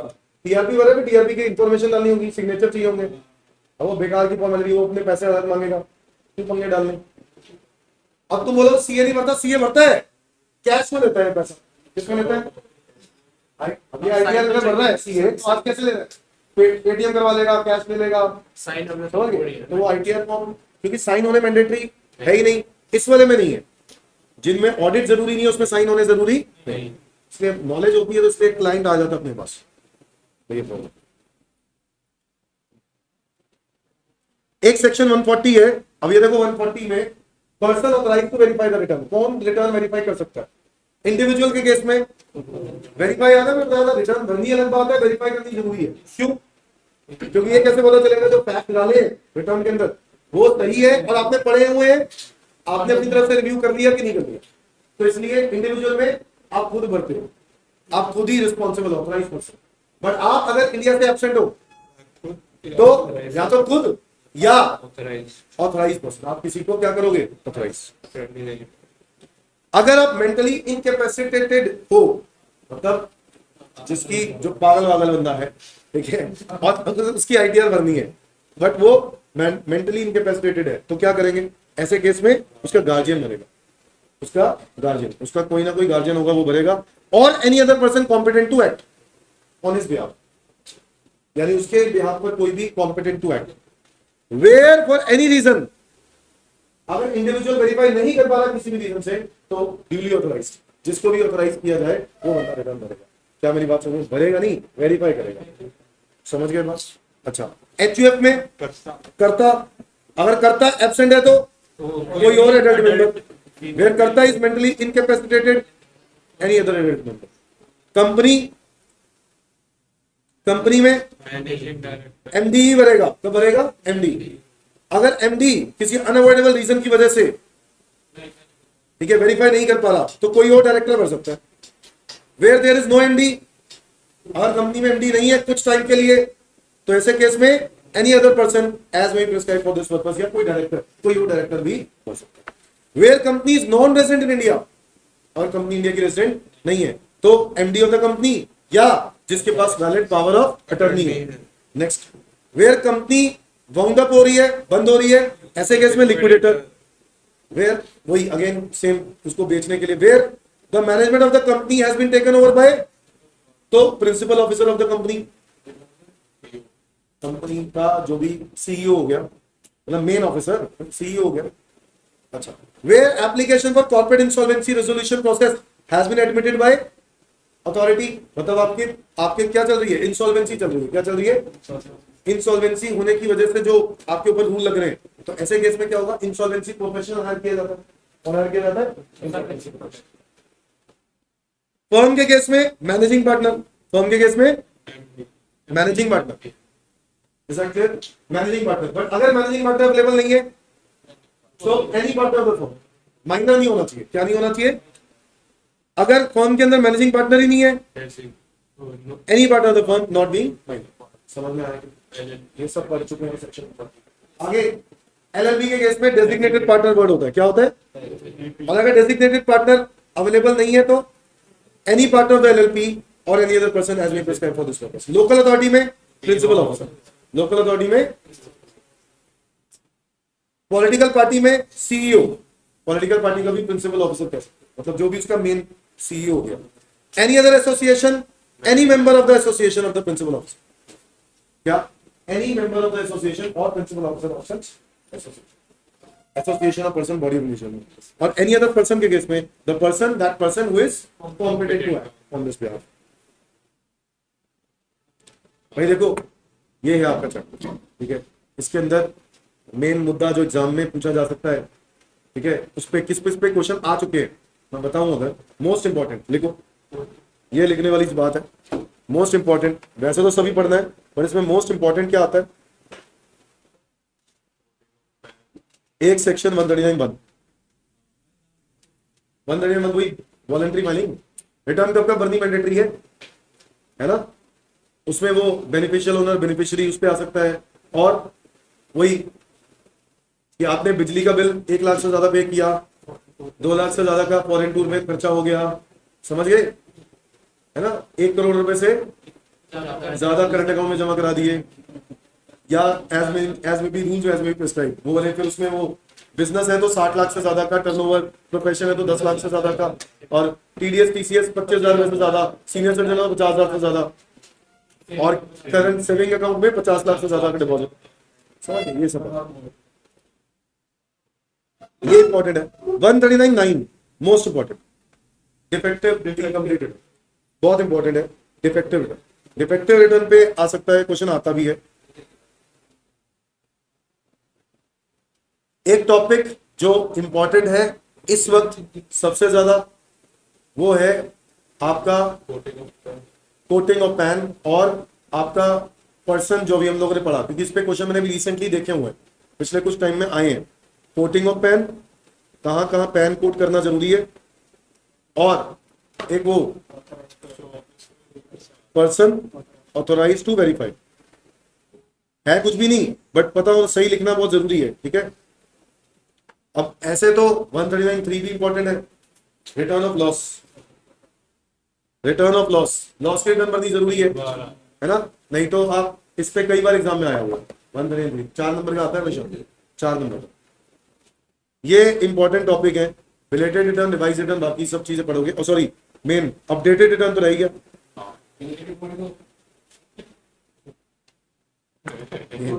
इंपॉर्टेंट है बस। नहीं, वो पैन आधार वगैरह वो सब बता दिया ना, ठीक है। और बोलो भाई, देखो ऐसा है, अभी जीएसटी में तुम मुझे पहले बता दो जीएसटी में क्या करना है, वही कर लेते हैं। रिटर्न से एग्जेम्पशन और रिटर्न, एग्जाम्शन करा दूं? एग्जेम्पशन और रिटर्न। आपने एग्जाम्शंस पढ़ लिए? मैंने आपको वीडियो भेजी थी एग्जाम्शंस की, डाली थी ना मैंने वीडियो, वैसे डाली थी ना, हाँ या ना बोलो। तो एग्जाम्शंस आपने एक बार रीड किए जीएसटी के? नहीं बोले होंगे, यही प्रॉब्लम। तो पढ़ के भी बहुत से झंडे कर लेते, पढ़ के भी यही हाल होता। कैसी बात कर रहे हो? ऐसे ही बात कर रहा ऐसी हूँ। बात नहीं सकती। अरे वो सर्विस की लिस्ट है, घुसेड़ दूंगा नाक में। तेरा पढ़ा हुआ कहीं और क्या कही हो क्या, और कहाँ घुसेड़ कहाँ देखा? उसमें फिर ये इससे तुम्हारा नाम बनेगा।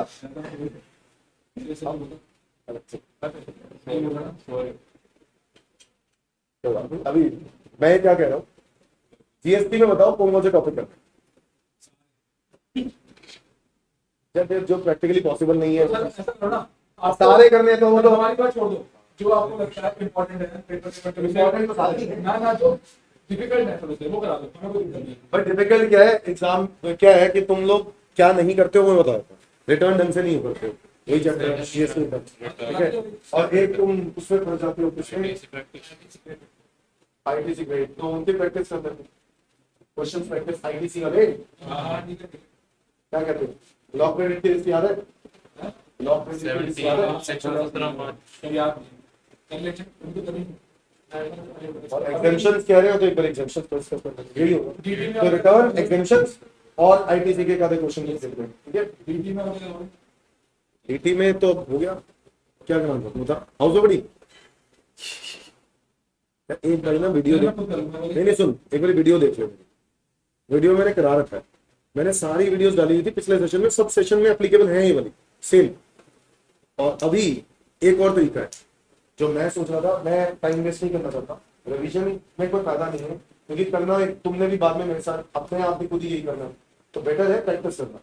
तो मैं क्या करवाने वाला था, मेरा मन था केस सिनेरियो एमसीक्यूज बनाना, क्या क्या दिक्कत दिक्कत पर अगर नहीं किए तुमने तो नहीं करे बता दो, केस सिनेरियो एमसीक्यूज बता दो और क्या नहीं वो यूट्यूब पे केस सिनेरियो एमसीक्यूज यूट्यूब पे लाइव कर सकते हैं, आप कराओ ना बैठ के यूनिवर्सिटी यूट्यूब लाइव, ठीक है। और रात को मैं बैठूंगा 9 बजे रात को, रात से 9 से 10 एक घंटा, ये हम कहते हैं हम नहीं आते अगस्त में रोज कर दूंगा ना मैं, 10-15 दिन 20 दिन तो मैं लगातार करा ही दूंगा। सितंबर में एग्जाम है, 10-15-20 दिन तो करा ही दूंगा। उसमें केस ना एमसीक्यूज हो रहे और टोटल इनकम के क्वेश्चन प्रैक्टिस कर लें, और जीएसटी के जो पहले क्वेश्चन थे उसकी प्रैक्टिस कर, क्या भाई बस। बाकी तो अगर तुमने करना ही है, एग्जाम्शन करवा दूंगा, एग्जाम्शन तो यही करा दूंगा ना, रिटर्न, ठीक है। और